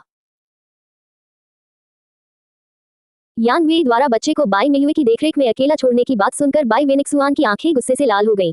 हालांकि बाई मेहुए बुरी औरत नहीं थी, लेकिन क्या पता उसके मन में कोई बुरी मंशा हो। बाय और बाय परिवार के बीच पहले से ही बहुत दुश्मनी थी। क्या पता बाय मेयुए उसके बच्चे को नुकसान पहुंचाने की कोशिश करे। यांग वे, वह मूर्ख औरत हद पार कर रही नोवेलेरो। अध्याय 815, कर्ज में डूबा हुआ। हालांकि वह बाय मेयुए से कुछ नहीं कह सका क्योंकि वह किसी और के इलाके में था। बाय वेनिक्सुआ ने अपना सिर उठाया और धीरे से पूछा, तो मेरा बेटा कैसा है? हालांकि उसने बाय मेयुए से सीधे सवाल नहीं किया, लेकिन उसके हाव भाव से ही उसके मन की बात साफ हो गई। उसकी आंखों में वह भाव देखकर बाय मेयुए ने ठंडी मुस्कान के साथ कहा, क्या मैं ऐसी दिखती हूं जो किसी बच्चे को तड़पाएगी? मैं चाहे कितनी भी बुरी क्यों न हूं, उस औरत से तो बेहतर हूं। कम से कम मैं जानबूझकर उसे भूखा तो नहीं रख रही हूं। बाय वेनिक्सुआन का चेहरा उसकी प्रतिक्रिया सुनकर गुस्से से लाल हो गया। तो क्या यान वेई ने अपने बेटे को भी भूखा रखा था? बाय मेयुए ने और कुछ नहीं कहा। उसका बाय वेनिक्सुआन के साथ और समय बर्बाद करने का कोई इरादा नहीं था। यह आदमी हर छोटी बात पर शक करता था और उसके पास उसके साथ समय बिताने का समय नहीं था। वह मुड़ी और शियाओ वू से बोली, जाओ और शेन झेन से कहो कि यान वेई के बेटे को ले आए। अब जब बच्चे का पिता यहाँ आ चुका था, तो उसका बच्चे को अपने नियंत्रण में रखने का कोई इरादा नहीं था। जब बाय वेनिक्सुआन ने बाय मेयुए को हवेली के अंदर जाते देखा, तो उसने फॉक्स की ओर मुड़कर देखा। वह मन ही मन सोच रहा था कि बाय मेयुए क्या कर रही है या क्या उसके लिए हवेली के अंदर जाना ठीक रहेगा। अपने सगे भाई की निगाहें देखकर फॉक्स ने उसे सिर हिलाकर सहमति दी। अगर बाय मेयुए उन्हें बाहर निकालना चाहती, तो वह अब तक निकाल चुकी होती। चूंकि उसने अभी तक कोई कदम नहीं उठाया था, इसका मतलब था कि वह उन दोनों को हवेली के अंदर आने देने के लिए तैयार थी। बाय वेनिक्सुआ ने अपनी आंखें बंद की और फिर मुड़कर अपनी व्हीलचेयर को हवेली के अंदर ले गए। उन्होंने चारों ओर गर्म रोशनी से जगमगाते हॉल में नजर डाली और उनका दिल पिघल उठा। प्रलय आने के बाद से वे पूरी दुनिया में भटकते रहे थे। केवल वही जानते थे कि वे अपने अपंग शरीर के साथ देश में कैसे लौटे। अगर उनके परिवार के अनगिनत संपर्क न होते, तो बाय वेनिक्सुआन को डर था कि वे अपने पीछे लगे इन पेस्की कीड़ों से कभी छुटकारा नहीं पा पाते। सौभाग्य से उनकी मुलाकात जागरूक उपयोगकर्ताओं की टीम से हुई जिन्होंने उन्हें बाधाओं को पार करने में मदद की। अब हवेली के घरेलू माहौल को देखकर उसे थोड़ी सी घर की याद सताने लगी। जब सब कुछ ठीक था, तब बाय हवेली भी बाय मेयुए की हवेली की तरह ही रोशन थी। शायद यही उनके कर्मों का फल था। पहले बाय मेयुए और उसका परिवार कष्ट झेल रहा था, और अब उनका परिवार भाग्य के हाथों कष्ट भोग रहा था। क्या आप कुछ पीना चाहेंगे? बाय मेयुए का बाय वेनिक्सुआन से कोई बातचीत करने का इरादा नहीं था, लेकिन जब उसने उस आदमी को दोबारा देखा, तो उसे एहसास हुआ कि वह काफी बीमार लग रहा है। चांदनी में तो वह कुछ अलग नहीं दिख रहा था, लेकिन चारों ओर फैली तेज रोशनी में वह बाकी लोगों से भी ज्यादा पीला दिख रहा था, और उसकी आंखों के नीचे गहरे काले घेरे थे। वह दुबला पतला और थका हुआ लग रहा था, मानो उसने कई दिनों तक आराम न किया हो। उसे इस हालत में देखकर बाय मेयुए को चिंता हुई कि कहीं वह उसके सामने ही मर न जाए। अगर ऐसा हुआ तो वह क्या करेगी? बेहोश होने से पहले उसे कुछ पिला देना ही बेहतर था। बाय मेयुए का सवाल सुनकर बाय वेनिक्सुआन चौंक गया, लेकिन फिर भी उसने कृतज्ञतापूर्वक सिर हिलाया। वह लगातार यात्रा कर रहा था और उसे चैन से खाने पीने का समय नहीं मिला था। उसे ये भी याद नहीं था कि उसने आखिरी बार कब कुछ ठंडा या गर्म पिया था। जब तक उसकी प्यास बुझती, वह जो कुछ भी मिलता पी लेता था। भोजन की बात करें तो अनगिनत दिन ऐसे थे जब वह भूखा रहा। अब वह भूख से मर रहा था।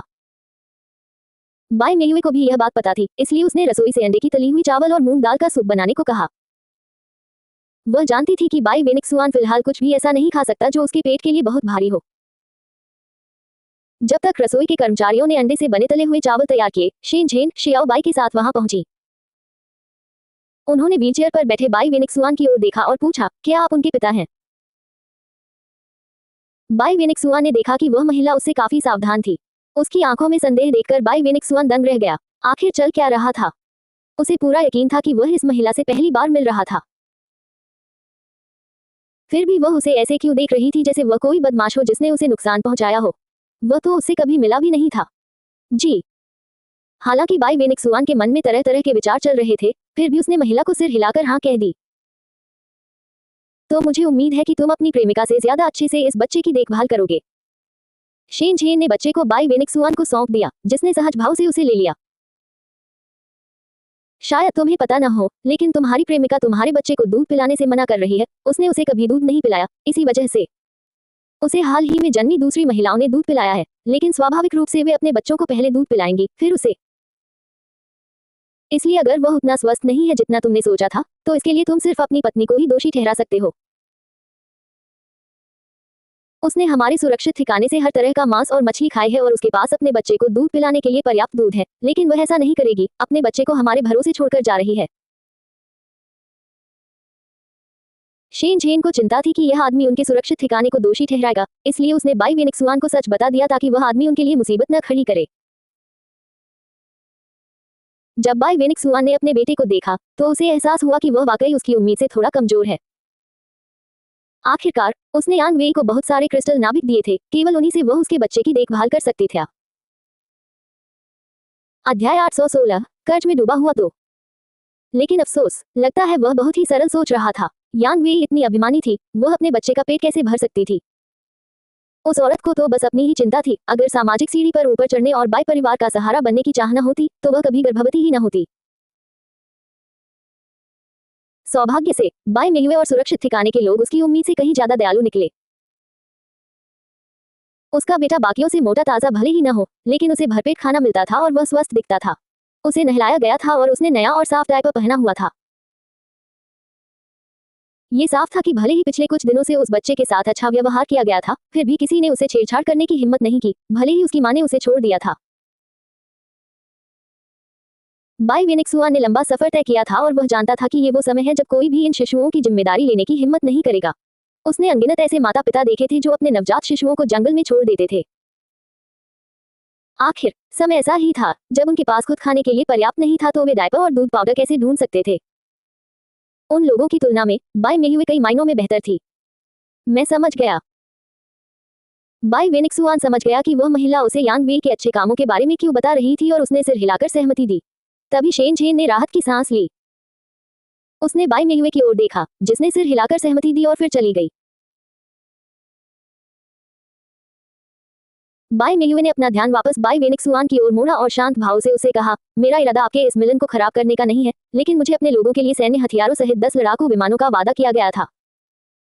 मुझे उम्मीद है कि आपने यहाँ आने से पहले उन्हें तैयार कर लिया होगा। बाई मेहुए कोई नुकसान नहीं उठाना चाहती थी। उसे आभास था कि बाई वेनिक्सुआन उतना अमीर नहीं था जितना फॉक्स ने बताया था। हालांकि उस आदमी ने उसकी मदद की थी, लेकिन उसकी वर्तमान स्थिति उतनी अच्छी नहीं थी जितनी बाई मेहुए को उम्मीद थी। जैसे ही उसने बोलना समाप्त किया, बाई वेनिक्सुआन का चेहरा बदल गया। उसने अपना सिर उठाया और बाई मेहुए की ओर देखा। क्या मुझे इन चीजों को तैयार करने के लिए कुछ समय मिल सकता है? मैंने 6 लड़ाकू विमान तैयार कर लिए हैं, लेकिन बाकी 4 उन्हें फिलहाल प्राप्त करना मुश्किल है। बाई मेहुए का चेहरा बदल गया और उसने फॉक्स को घूरते हुए अपना सिर घुमाया। क्या ये वही आदमी नहीं था जिसने उसे कहा था कि अगर वह यांग वेई को रहने के लिए जगह दे देगी तो उसे 10 लड़ाकू विमान और मनचाहे हथियार मिल जाएंगे? अब जब उसने उन दोनों का ख्याल रख दिया है तो यह आदमी उसे कह रहा है कि उसे वह नहीं मिलेगा जिसका उससे वादा किया गया था। बाई मेहुए भला कैसे मान सकती है? दूसरी ओर फॉक्स ने अपना सिर झुका लिया। उस क्षण वह चाहता था कि काश वह जमीन में समा जाए। वास्तव में वादा तो उसने ही किया था, लेकिन उसने कभी नहीं सोचा था कि इतना आसान काम बाई वेनिक्सुआन के लिए मुश्किल हो जाएगा। आखिर बाई परिवार का संबंध सेना से था। भला वे इतनी साधारण सी बात को कैसे नियंत्रित नहीं कर सकते थे? लेकिन बाई वेनिक्सुआन ने जो बताया उससे ऐसा लग रहा था कि मामला उतना सरल नहीं था जितना उसने सोचा था। राजधानी में चारों परिवार आपसी सहमति बनाने के लिए संघर्ष कर रहे थे और बाई परिवार को फिलहाल सैन्य हथियारों की जरूरत थी, इसलिए वे बाई मेहुए को वह चीज नहीं दे सकते थे जिसका उन्होंने पहले वादा किया था।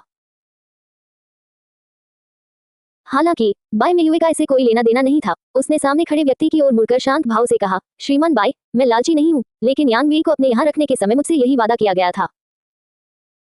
मुझे विश्वास है कि इस बच्चे के पिता होने के नाते आप उसकी माँ के स्वभाव से भली भांति परिचित होंगे।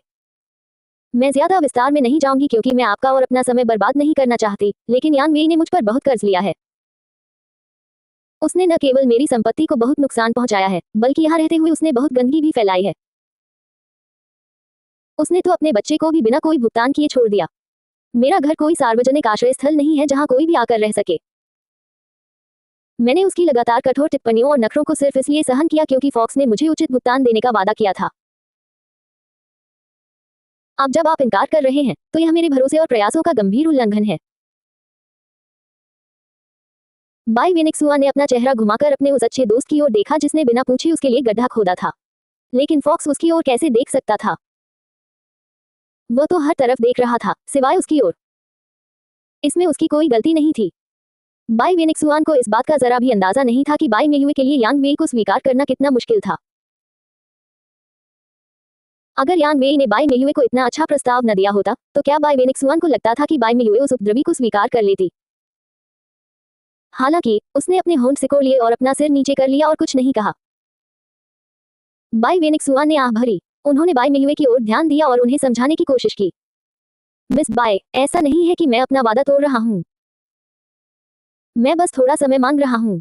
चारों लड़ाकू विमान अभी तैयार नहीं है, लेकिन इसका मतलब यह नहीं है कि मैं अपना वादा तोड़ दूंगा। चूंकि फॉक्स ने आपसे वादा किया है, इसलिए मैं उसे पूरा करूंगा।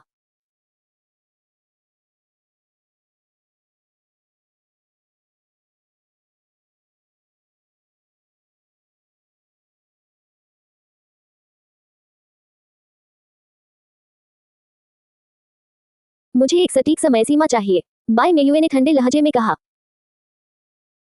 आपके अंगरक्षकों ने मुझसे वादा किया था कि आपके आने पर आप उनके लिए सुरक्षित अड्डे में रखने के लिए क्रिस्टल नाभिक लाएंगे, लेकिन मैंने उन्हें अभी तक नहीं देखा है। बिना किसी निश्चित समय सीमा के मुझे इंतजार करने के लिए मत कहिए। बाई वेनिक्सुआन, अपने जीवन में पहली बार उन्हें एहसास हुआ कि कर्ज में डूबे होने का एहसास कैसा होता। अध्याय 817 बसना। बाई वेनिक्सुआन ने एक बार फिर फॉक्स की ओर देखा। एक बात तो यह थी कि उस आदमी ने बाई मेयुए को 10 लड़ाकू जेट देने का वादा किया था, लेकिन उसने उसे क्रिस्टल नाभिक देने का भी वादा किया था। क्या वह उससे एक एक पैसा छीनने की कोशिश कर रहा था? बाई वेनिक्सुआन को अपनी ओर देखते देख फॉक्स ने अपना सिर नीचे कर लिया। उसे कैसे पता चलता कि यह युवा मालिक इतना गरीब होगा?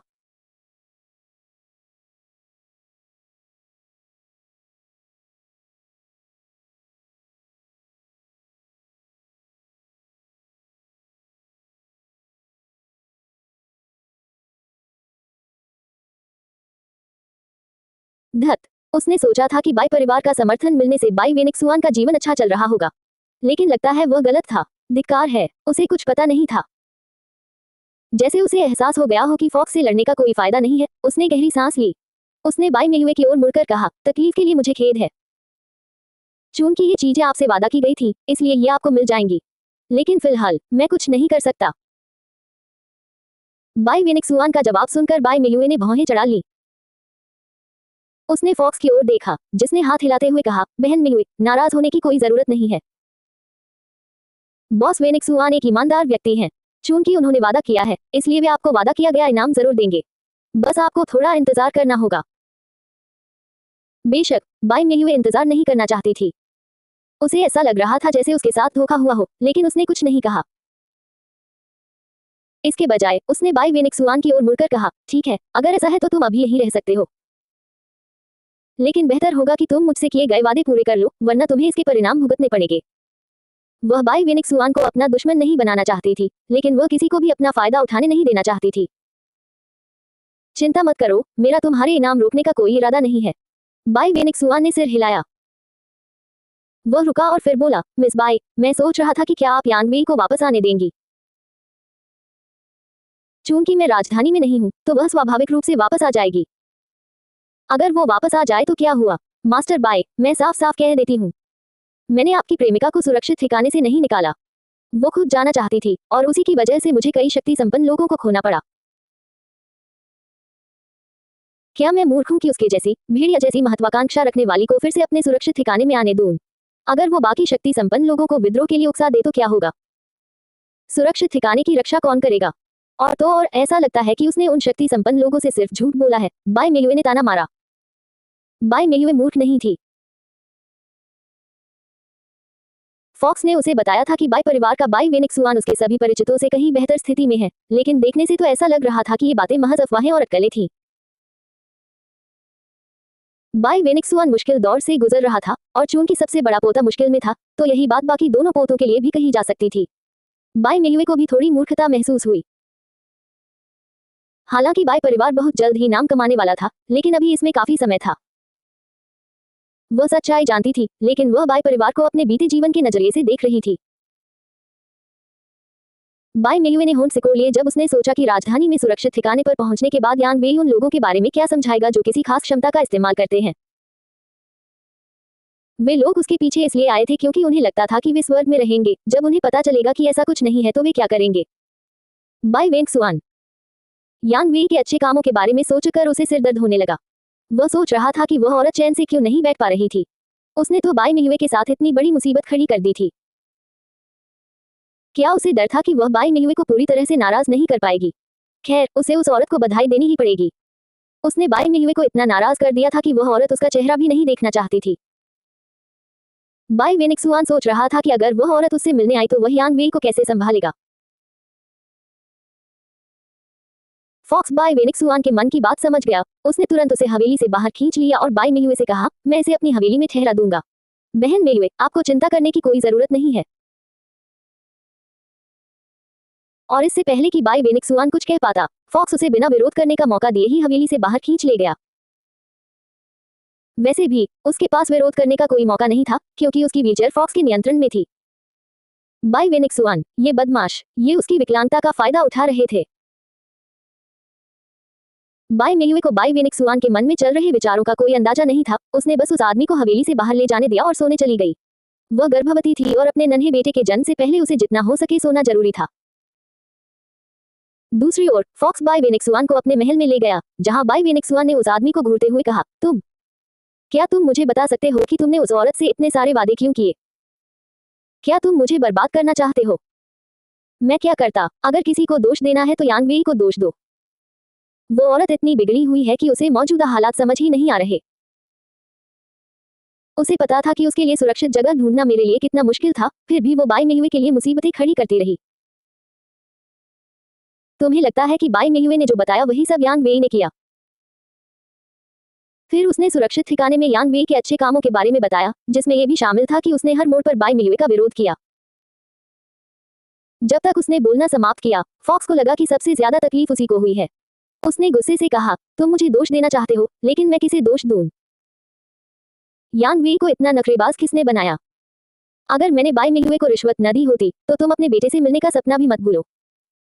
ये सब मेरी इन बातों की वजह से हुआ। वो यान वेई को सुरक्षित प्रसव कराने के लिए राजी हो गई। अगर ऐसा न होता, तो मैं यान वेई को कहां ले जाता? अध्याय 818, बस न दो। फॉक्स को अन्याय का एहसास हुआ, मानो कोई उसकी पीड़ा को समझ ही नहीं सकता। ऐसा नहीं था कि वह बाई मियुए से इतने सारे वादे करना चाहता था, लेकिन उसके पास कोई और चारा नहीं था। यान वेई इतनी बदमाश थी, वह अपनी स्थिति को भी नहीं समझती थी और हर जगह उसके लिए मुसीबत खड़ी करती थी। क्या बाई वेनिक्सुआन को जरा भी अंदाजा था कि बाई मियुए को यान वेई को सुरक्षित ठिकाने में रखने के लिए मनाना उसके लिए कितना मुश्किल था? अगर उसने उससे वादे न किए होते, तो वह यान वेई को बहुत पहले ही सुरक्षित ठिकाने से निकाल चुकी होती। और वह उसे दोष भी नहीं दे सकता था, क्योंकि यान वेई को इसकी सख्त जरूरत थी। क्या उसने सच में ये सब किया? फॉक्स का जवाब सुनकर बाई वेनिक्सुआन अवाक रह गया। वह जानता था कि यान वेई हद से ज्यादा बिगड़ी हुई थी, लेकिन उसे ये बिल्कुल अंदाजा नहीं था कि वो इतनी उपद्रवी भी है। उसके अच्छे कामों के बारे में सुनकर बाई वेनिक्सुआन को सच में हैरानी हुई कि बाई मियुए ने उस औरत को बच्चे के जन्म तक अपने यहाँ रहने की इजाजत कैसे दी। अगर नहीं तो, फॉक्स ने चिढ़ते हुए कहा, यह मेरी गलती नहीं है। यान वेई की वजह से तुम्हें इतना नुकसान हुआ है, इसलिए अगर तुम किसी को दोष देना चाहते हो, तो सिर्फ उस औरत को ही दोष दो। फॉक्स को डर था कि बाई वेनिक्सुआन उसे जवाब देकर परेशान करेगी, इसलिए उसने तुरंत अपना हाथ झंझट से पीछे खींच लिया। यान वेई ने ही तो मुसीबत खड़ी की थी, भला वो उस गड्ढे को क्यों भरे जो उसने खोदा था? वो नहीं भरना चाहता था, वो भरने वाला भी नहीं था, और यान वेई ने जो नुकसान किया था, उसकी भरपाई कोई उसे नहीं करवा सकता था। बाई वेनिक्सुआन को सिरदर्द होने लगा। ऐसा नहीं था कि वह फॉक्स द्वारा बाई मियुए से किए गए वादे से मुकरना चाहता था, बल्कि मौजूदा हालात उसके लिए बिल्कुल भी अनुकूल नहीं थे।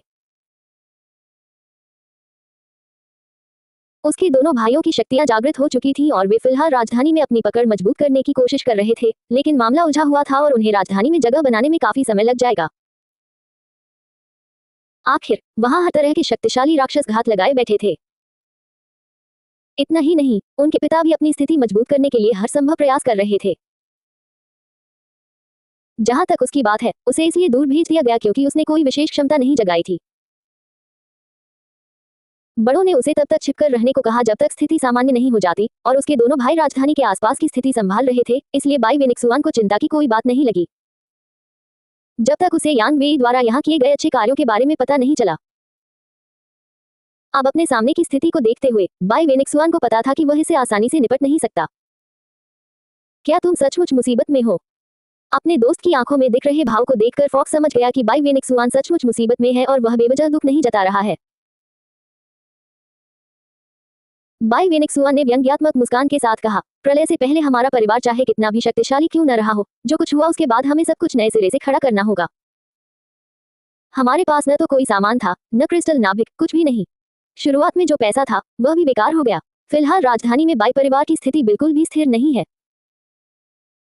जब हम अभी राजधानी में अपनी पकड़ मजबूत करने की कोशिश कर रहे हैं, तब मैं इतनी सारी व्यवस्थाएं नहीं कर सकती। यकीन मानिए, इस समय वहां खून खराबा चल रहा है। एक छोटी सी गलती और हम सब कुछ खो सकते हैं। फॉक्स समझ गया था कि इस बार बाई वेनिक्सुआन गंभीर मुसीबत में है। उसने होंठ सिकुड़े और धीमी आवाज में कहा, चाहे कुछ भी हो जाए, हमें बाई मेयुए को वादा किया हुआ इनाम देना ही होगा। उस औरत से निपटना आसान नहीं है। उसने सुनसान इलाके में ये सुरक्षित ठिकाना बना लिया है और उसे अच्छी तरह से सुरक्षित भी कर लिया है। वह औरत किसी को धोखा नहीं खाने देगी। अगर तुमने उसे उसकी मनचाही चीज नहीं दी, तो मुझे डर है कि वह राजधानी तक तुम्हारा पीछा करेगी। बोलते बोलते वह सोफे से उठ खड़ा हुआ और बोला, फिलहाल मैं तुम्हारे यहाँ रहने का खर्च उठा रहा हूँ। तुम्हें भी बाई मेयुए का कर्ज चुकाने का कोई तरीका निकालना होगा, वरना हालात बिगड़ जाएंगे। उसने तुम्हें पहले इसलिए नहीं निकाला क्योंकि तुम्हारे दादाजी अभी भी यहाँ रह रहे हैं। अगर ऐसा नहीं होता तो वह तुम्हें तुरंत ही सुरक्षित ठिकाने से निकाल देती। सुरक्षित ठिकाने पर आने का कारण समझते ही बाई वेनिक्सुआन की आंखें चौड़ी हो गईं। अरे बाप रे, मैं तो बिल्कुल भूल ही गई थी। वह यहाँ अपने दादाजी से मिलने आया था, लेकिन एक के बाद एक घटनाएं घटने के कारण वह उन्हें पूरी तरह से भूल गया। तुम्हारे दादाजी हमारे बगल वाले विला में रहते हैं, फॉक्स ने कहा। उसे पता था कि बूढ़े मास्टर बाई यहीं रहते हैं, इसलिए उसने उनके बगल वाले बंगले में रहने का इंतजाम किया था। हालांकि बाई वेनिक्सुआन कभी कभी उसके साथ सख्ती से पेश आती थी, फिर भी वे दोनों दोस्त थे। भला वह अपने दोस्त के दादाजी की परवाह कैसे न करता। सौभाग्य से बाई मेयुए एक समझदार महिला थी। जब तक कोई काम करने को तैयार रहता, वह उसके साथ सख्ती से पेश नहीं आती थी। बूढ़े मास्टर बाई ने सुरक्षित ठिकाने में बच्चों को पढ़ाने का जिम्मा ले लिया था, इसलिए उनके पास भी बाकी लोगों से कम सामान नहीं था। उसने बाई वेनिक्सुआन की ओर देखा और उसे अपने दादाजी के साथ हुई घटना के बारे में बताया। और सावधान रहना, अपनी नई चाची के बारे में कुछ भी बुरा मत कहना, दादाजी को उन पर तरस आता है। अगर तुमने उनकी बेइज्जती करने की हिम्मत की, तो दादाजी बाई तुम्हें झाड़ू से दौड़ाएंगे और खूब मारेंगे। बाई वेनिक्सुआन ने सिर हिलाया। बेशक वह ये जानता था, आखिरकार सुरक्षित ठिकाने पर पहुंचने का उसका कारण यही था कि उसके दादाजी ने उसे जल्द से जल्द आने के लिए कहा था। अध्याय 819, अत्यधिक आशावादी। मुझे पता है, मैं बेवकूफ नहीं हूँ। बाई वेनिक्सुआन जानता था कि उसके दादाजी को अपनी बिछड़ी हुई बेटी की बहुत चिंता थी। जाहिर है, अगर उन्हें पता चलता कि उसने बाई मेयुए के लिए मुश्किलें खड़ी की हैं, तो वो उसे झाड़ू से जरूर पीटेंगे। बाई वेनिक्सुआन अपने दादाजी के स्वभाव को जानता था। अगर बूढ़े बाई को अपनी इस बेटी की परवाह न होती, जिसे उन्होंने अभी अभी पाया था, तो वो उसे कभी फोन न करते। लेकिन ऐसा लग रहा था कि बूढ़े बाई को बाई मेयुए और उसकी मां की वाकई परवाह थी। वह थोड़ी परेशान होकर आह भरी, अब वह क्या करे। उसकी चाची कोई साधारण महिला नहीं थी। अगर उसे पता चल गया कि वह बाई परिवार की जैविक बेटी नहीं है, तो वह स्वाभाविक रूप से विद्रोह करेगी और बाई परिवार छोड़ने को तैयार नहीं होगी। खासकर इन परिस्थितियों में उसने और उसकी बेटी ने अभी तक कोई शक्तिशाली शक्तियां नहीं जगाई थी, और उसका ससुर भी एक डरपोक था। लेकिन बाई मेयुए के स्वभाव को देखते हुए वह अपनी मां को तब तक उसके और उसके दादा के साथ वापस नहीं जाने देगी जब तक वे उसकी मां को उसका उचित दर्जा वापस नहीं दिला देते। वह ऐसी शख्सियत थी जो जरा सी भी बेईमानी बर्दाश्त नहीं करती थी। भला वह इस समस्या से कैसे निपट सकता था। फॉक्स ने नाक सिकुड़ी। अगर उसने अभी बाहर उसका प्रदर्शन न देखा होता, तो वह मान लेता, लेकिन वह जानता था कि बाई वेनिक्सुआन से निपटना आसान नहीं है। इसलिए उसने उस आदमी को नजरअंदाज कर दिया और बाहर चला गया। उसे उन दोनों के लिए कुछ क्रिस्टल नाभिक जुटाने थे। बाई वेनिक्सुआन अपनी हालत में ज़ॉम्बी से नहीं लड़ सकता था। लेकिन अगर वह बिना भुगतान किए सुरक्षित ठिकाने में रुका रहता, तो बाई मेयुए उसे जरूर बाहर निकाल देती।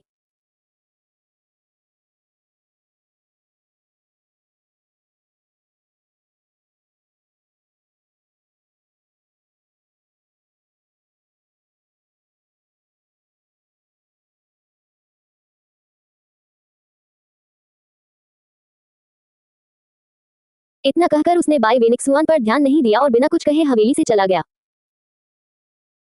बाई वेनिक्सुआन ने उसे जाते हुए देखा और उस पल उसे समझ नहीं आया कि क्या कहे।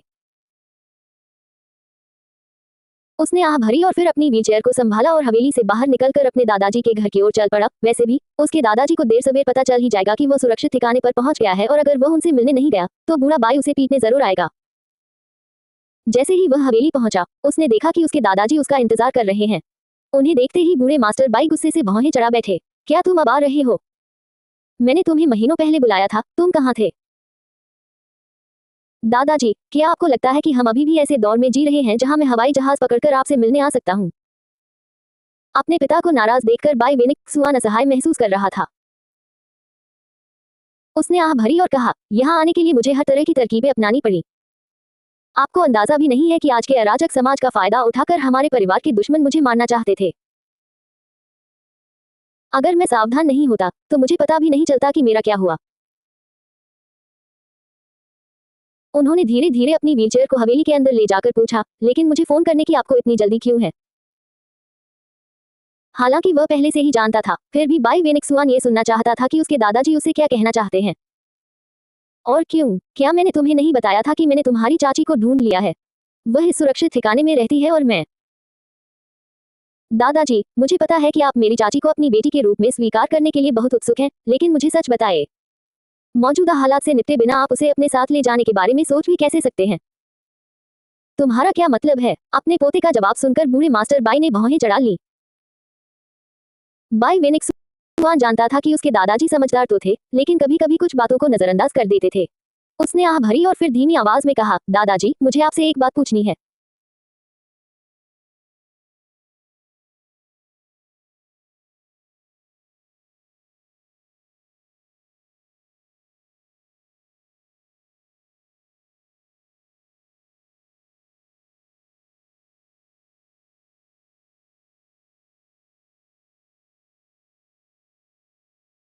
अगर आप चाची को अपने साथ ले जाते हैं तो चाची ही का क्या होगा? क्या आपको लगता है कि अगर आप चाची को वापस ले जाते हैं तो चाची ही खुशी खुशी उन्हें बागडोर सौंप देंगी और फिर बाई परिवार छोड़ देंगी? नहीं, वह आपसे और दादी से जमकर लड़ेंगी। दादी की हालत ठीक नहीं है और उन्हें और परेशान नहीं किया जा सकता। अगर चाची ही जानबूझकर परेशानी खड़ी करना चाहती हैं तो मुझे डर है कि मेरी चाची को इसका खामियाजा भुगतना पड़ेगा। बाई वेनिक्सुआन अपनी चाची के स्वभाव से भली भांति परिचित थी। वह जिद्दी और घमंडी थी। अगर ऐसा न होता तो वह अपने पहले पति को तलाक देकर एक निम्न वर्गीय व्यक्ति से शादी करके उसे नियंत्रित न करती। वह ऐसी महिला थी जो आसानी से हार नहीं मानती थी। उनसे बिना संघर्ष किए अपनी पहचान स्वीकार करने की उम्मीद करना असंभव था। इस विचार को स्वीकार करना भी बहुत मुश्किल था। उसने गहरी सांस ली और फिर बोला, और अगर मेरी चाची मान भी जाए तो बाई मियुए बिल्कुल नहीं मानेगी। मैं अभी उससे मिला हूं और उसका रवैया और व्यक्तित्व काफी दृढ़ है। वह अपनी मां को कभी कष्ट नहीं सहने देगी। चूंकि हमने अभी तक चाची ही से बात भी नहीं की है, तो क्या आपको लगता है कि वह आपको अपनी मां को अपनी बेटी के रूप में स्वीकार करने देगी? वह नहीं देगी। हम दोनों तरफ से फायदा नहीं उठा सकते, इसलिए हमें कुछ कदम उठाने होंगे। समस्या की जड़ को समझते ही बूढ़े मास्टर बाई की आंखें चौड़ी हो गईं। उन्होंने ये कहने के लिए मुंह खोला कि उनका ऐसा कोई इरादा नहीं था, लेकिन बोलने की कोशिश में वे एक शब्द भी नहीं बोल पाए, क्योंकि उनके पोते की बात बिल्कुल सही थी। उन्होंने गहरी सांस ली। मुझे पता है, मैं गलत था। वह जानता था कि उसे पहले बाई ही से निपटना चाहिए, लेकिन जब उसने अपनी बेटी के बाहर रहने के बारे में सोचा, तो वह यह उम्मीद करने से खुद को रोक नहीं पाया कि उसकी बेटी उसके साथ लौट आएगी। बाई ही के बारे में वह बाद में बात करना चाहता था।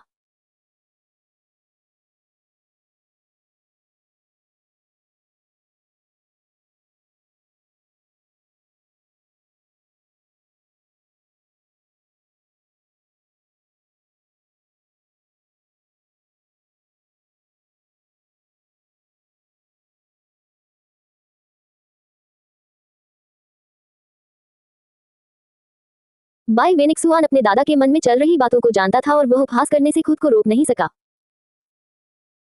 अध्याय 820, अत्यधिक आशावादी। तो दादाजी, क्या आपको लगता है कि आंटी अपनी स्थिति में आए बदलावों को समझ पाएंगी?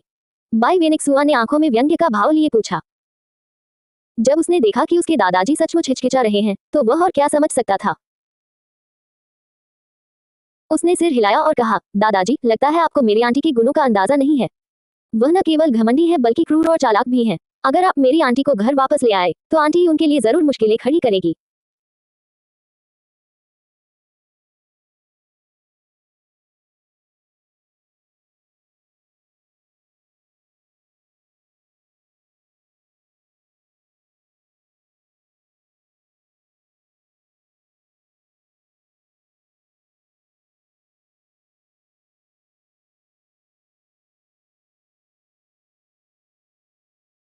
नहीं, ये कैसे हो सकता है? ये बचपन से ही आज्ञाकारी रही है। भला वो ऐसी साजिश कैसे रच सकती है? हालांकि बूढ़े मास्टर बाई को मौजूदा हालात पर कुछ शंकाएं थी, लेकिन उन्हें यकीन नहीं था कि बाई ही उनकी सगी बेटी के साथ क्रूरता करेगी।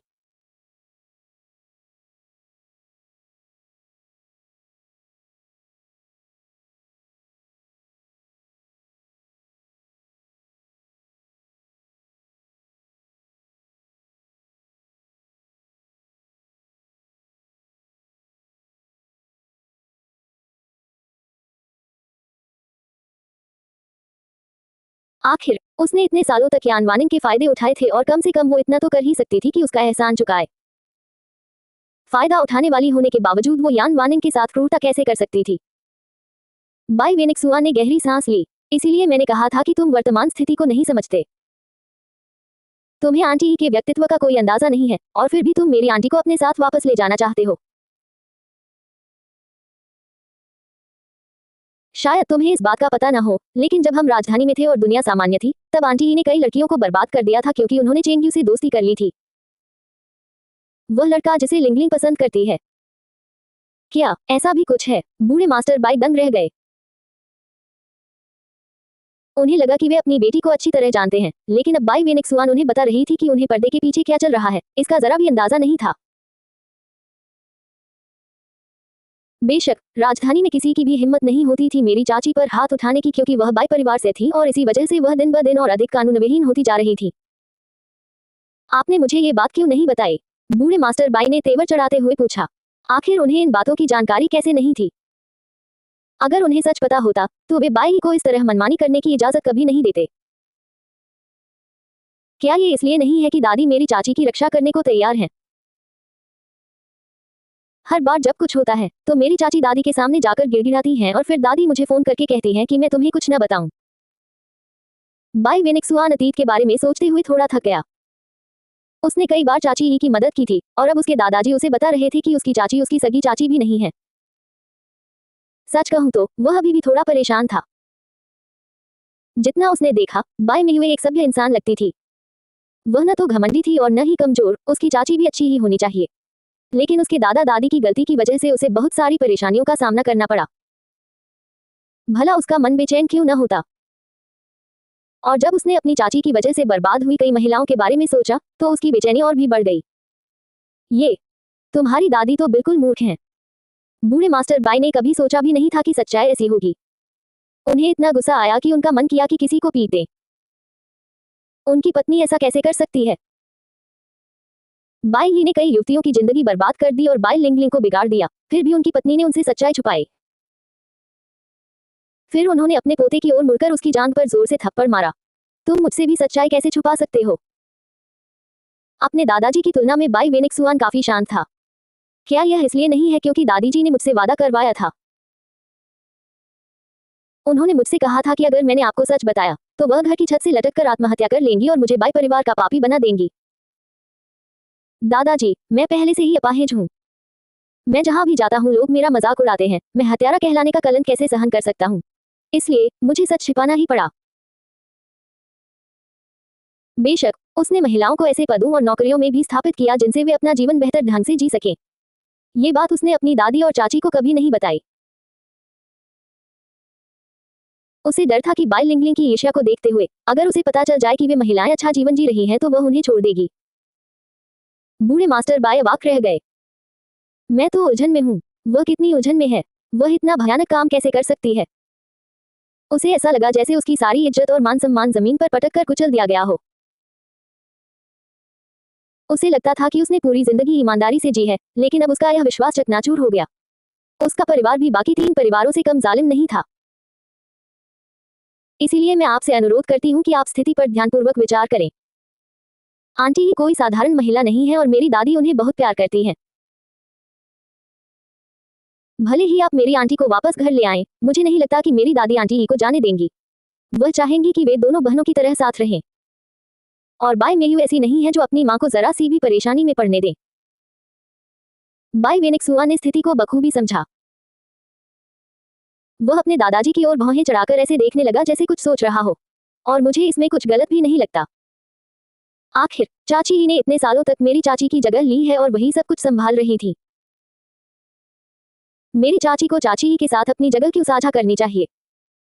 मैं दादाजी, मुझे पता है कि आप मेरी चाची को स्पष्टीकरण देना चाहते हैं, लेकिन अगर आप उन्हें अधूरा स्पष्टीकरण देंगे, तो यह उन्हें कुछ भी न देने के बराबर होगा। इसलिए कोई भी कदम उठाने से पहले अच्छी तरह सोच विचार कर लें, वरना अगर चाची ही ने मेरी चाची को चोट पहुंचाई, तो बाई मियुए चुप नहीं बैठेगी। आ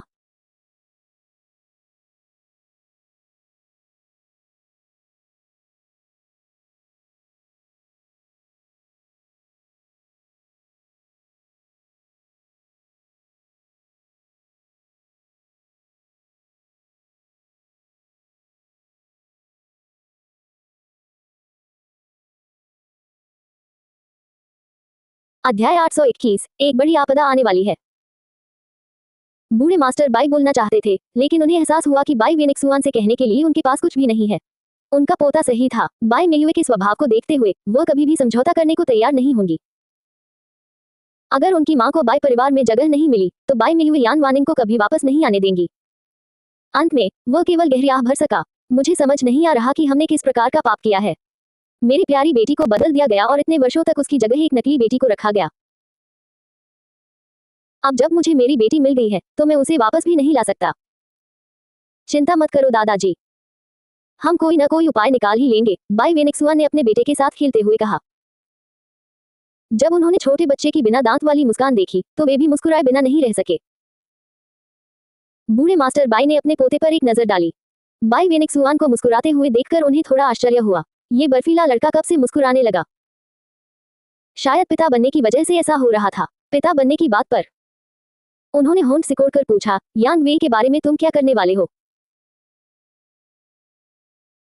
इतने लंबे समय तक सुरक्षित ठिकाने में रहने के बाद ओल्ड मास्टर बाई ने यान वेई को एक बार फिर से अच्छी तरह समझ लिया था। पहले वे यान वेई को महज एक अवसरवादी समझते थे, लेकिन पिछले कुछ दिनों में यान वेई के रवैये और घमंडी स्वभाव को देखकर उन्हें एहसास हुआ कि वह महिला न केवल अवसरवादी है, बल्कि उसका चरित्र भी बुरा है। यान वेई के अच्छे कामों के बारे में सोचते ही उसकी आंखें तन गईं। वह घबरा कर बोला, वेनिक्सुआन, मैं तुम्हारे मामलों में दखल नहीं देना चाहता, लेकिन यान वेई से शादी करना तुम्हारे लिए ठीक नहीं है। मैं यहाँ झगड़ा करवाने की कोशिश नहीं कर रहा, लेकिन तुम्हें अंदाजा भी नहीं है कि उस औरत ने इस सुरक्षित ठिकाने में रहते हुए कैसा बर्ताव किया था। मैं तुम्हें यकीन दिलाता हूँ कि वह और गांव की झगड़ालू औरत में कोई फर्क नहीं है। बूढ़े मास्टर बाई यान वेई से बहुत असंतुष्ट थे। शायद बाई परिवार के लिए बेटे को जन्म देने के बाद वह महिला कुछ ज्यादा ही आत्मविश्वास से भर गई थी। उसने सोचा होगा कि बाई वेनिक्सुआन के इकलौते वारिस की मां बनकर उसकी प्रतिष्ठा पक्की हो गई है और अब वह उनके सामने अपना असली रूप नहीं छिपाती। दादाजी, उसके पास मुझे परवाह नहीं कि उसने हमारे प्यारे शाओबो को जन्म दिया है। यान वेई के मामले में बूढ़े मास्टर बाई अड़ियल थे। उन्होंने उस औरत के अच्छे काम के बारे में सोचा और ठंडे लहजे में कहा, तुम्हें अंदाजा भी नहीं है, उसका पद तो बस अस्थायी था और उसने आसमान को अपनी उंगली पर उठाने की हिम्मत की। मुझे चिंता है, अगर तुमने सचमुच उसे तीसरी पीढ़ी की पहली शाखा की स्वामिनी बना दिया, तो मुझे डर है कि वह पूरी दुनिया में तबाही मचा देगी। खैर, दुनिया वैसी ही है, आपको उसे पद देने की जरूरत नहीं है। उसने अपना कर्तव्य निभाया है और बदले में हम उसे आवश्यक सामग्री और रहने की जगह देंगे। बाई वेनिक्सुआन अपने दादाजी का जवाब सुनकर काफी हैरान रह गया। उसने अपनी आंखें झपकाईं और फिर पूछा, दादाजी, क्या ये ठीक है? आपने तो मुझसे एक औरत को छोड़ने के लिए भी कहा है।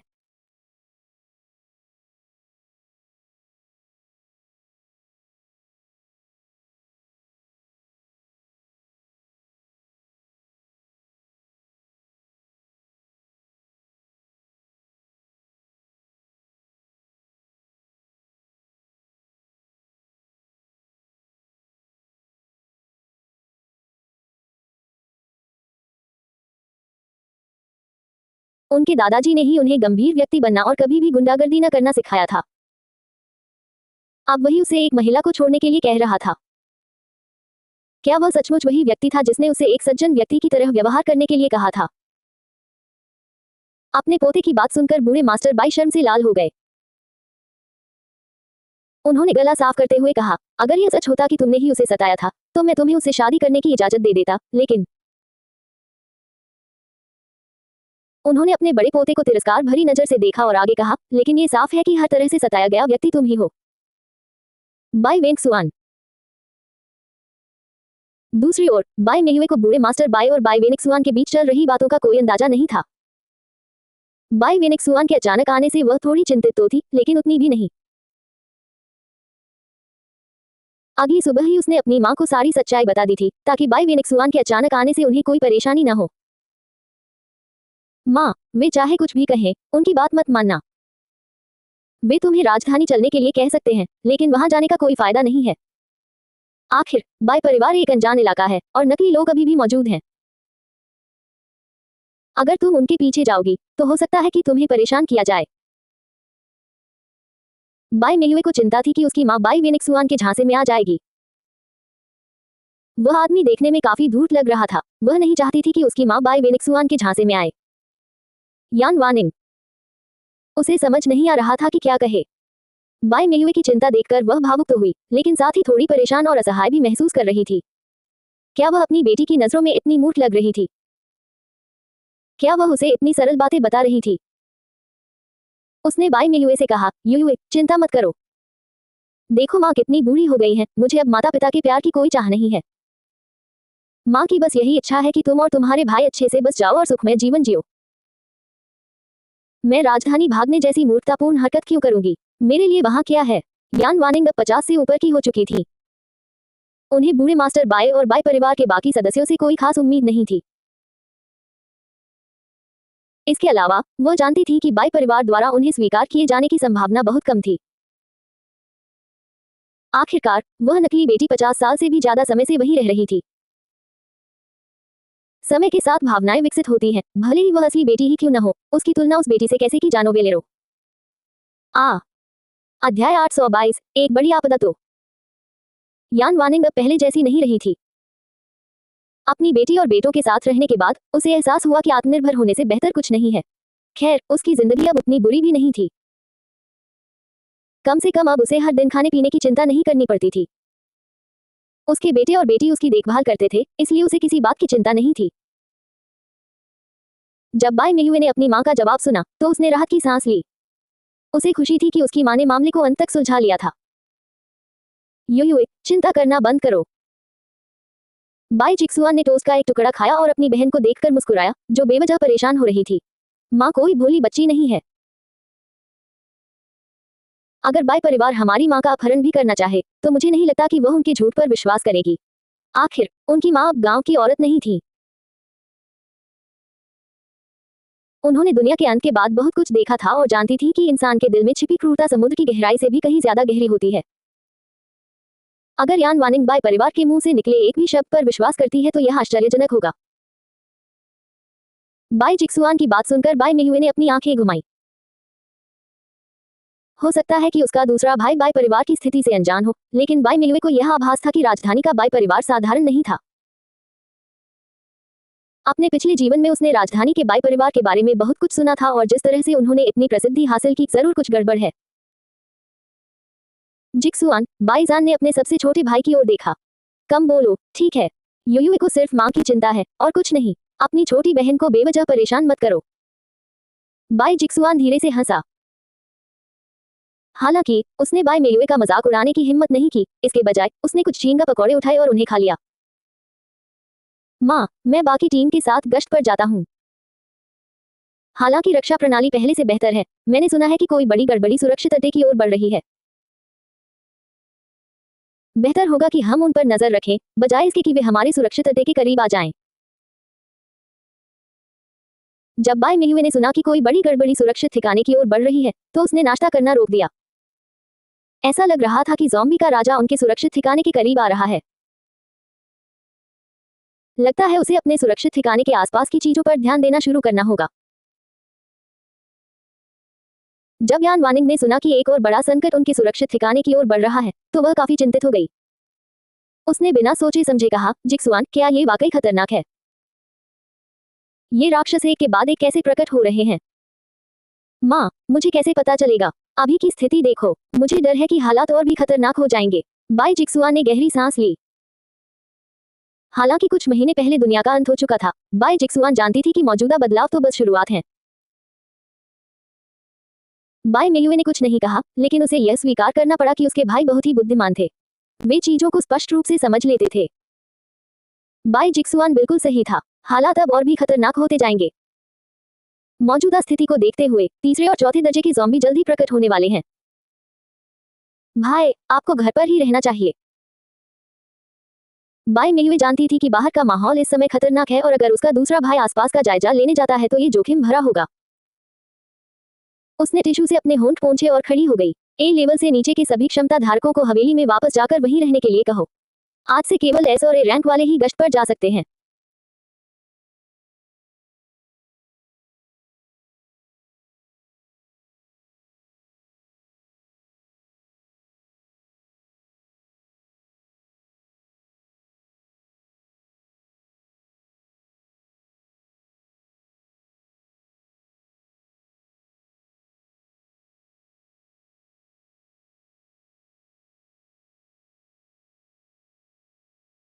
जब बाई जिक्सुआन ने अपनी बहन के आदेश सुने तो वह थोड़ा चौंक गया, लेकिन फिर भी उसने सिर हिलाया।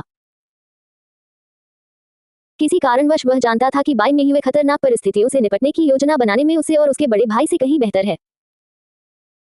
उसने सिर हिलाकर बाई मेयुए की बात मान ली। ठीक है, मैं आदेश आगे पहुंचा दूंगा, लेकिन बाई मेयुए ने अपनी भौहें चढ़ा ली। वह जानती थी कि बाई जिक्सुआन उससे क्या कहने वाली है, लेकिन फिर भी वह उसे सुनना चाहती थी। लेकिन इन आदेशों के प्रसारित होने के बाद जो दहशत फैलेगी उसका क्या होगा? अगर आम लोगों को पता चल जाए कि सुरक्षित ठिकाने के करीब आ रहा राक्षस उम्मीद से कहीं ज्यादा खतरनाक है, तो क्या वे घबराना शुरू नहीं कर देंगे? बाई जिक्सुआन ने अपने चेहरे पर कुछ चिंता के साथ सवाल किया। अगर वे घबरा जाएं तो क्या हुआ? बाई मेयुए ने भौहें चढ़ाते हुए पूछा। जब उन्होंने यहीं रहने का फैसला किया है, तो उन्हें इससे जुड़े जोखिमों के लिए तैयार रहना चाहिए। बाई मेयुए सुरक्षित ठिकाने के लोगों से सच्चाई छिपाना नहीं चाहती थी। चूंकि वे सभी अच्छे समय में साथ रहे थे, इसलिए स्वाभाविक रूप से जब कोई आपदा आती है, तो उन सभी को उसका सामना करना ही पड़ता है। जब बाई जिक्सुआन ने अपनी बहन का जवाब सुना, तो उसे लगा जैसे उसे समझ आ गया हो कि उसकी बहन जो कह रही थी वह सही था।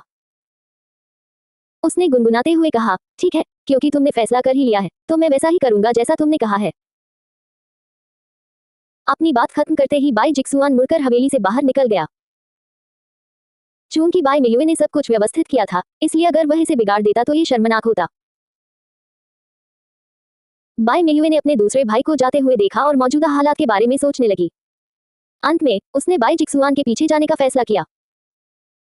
पूरे सुरक्षित अड्डे में वही अकेली थी जिसे ज़ॉम्बी के राजा से निपटने का तरीका पता था।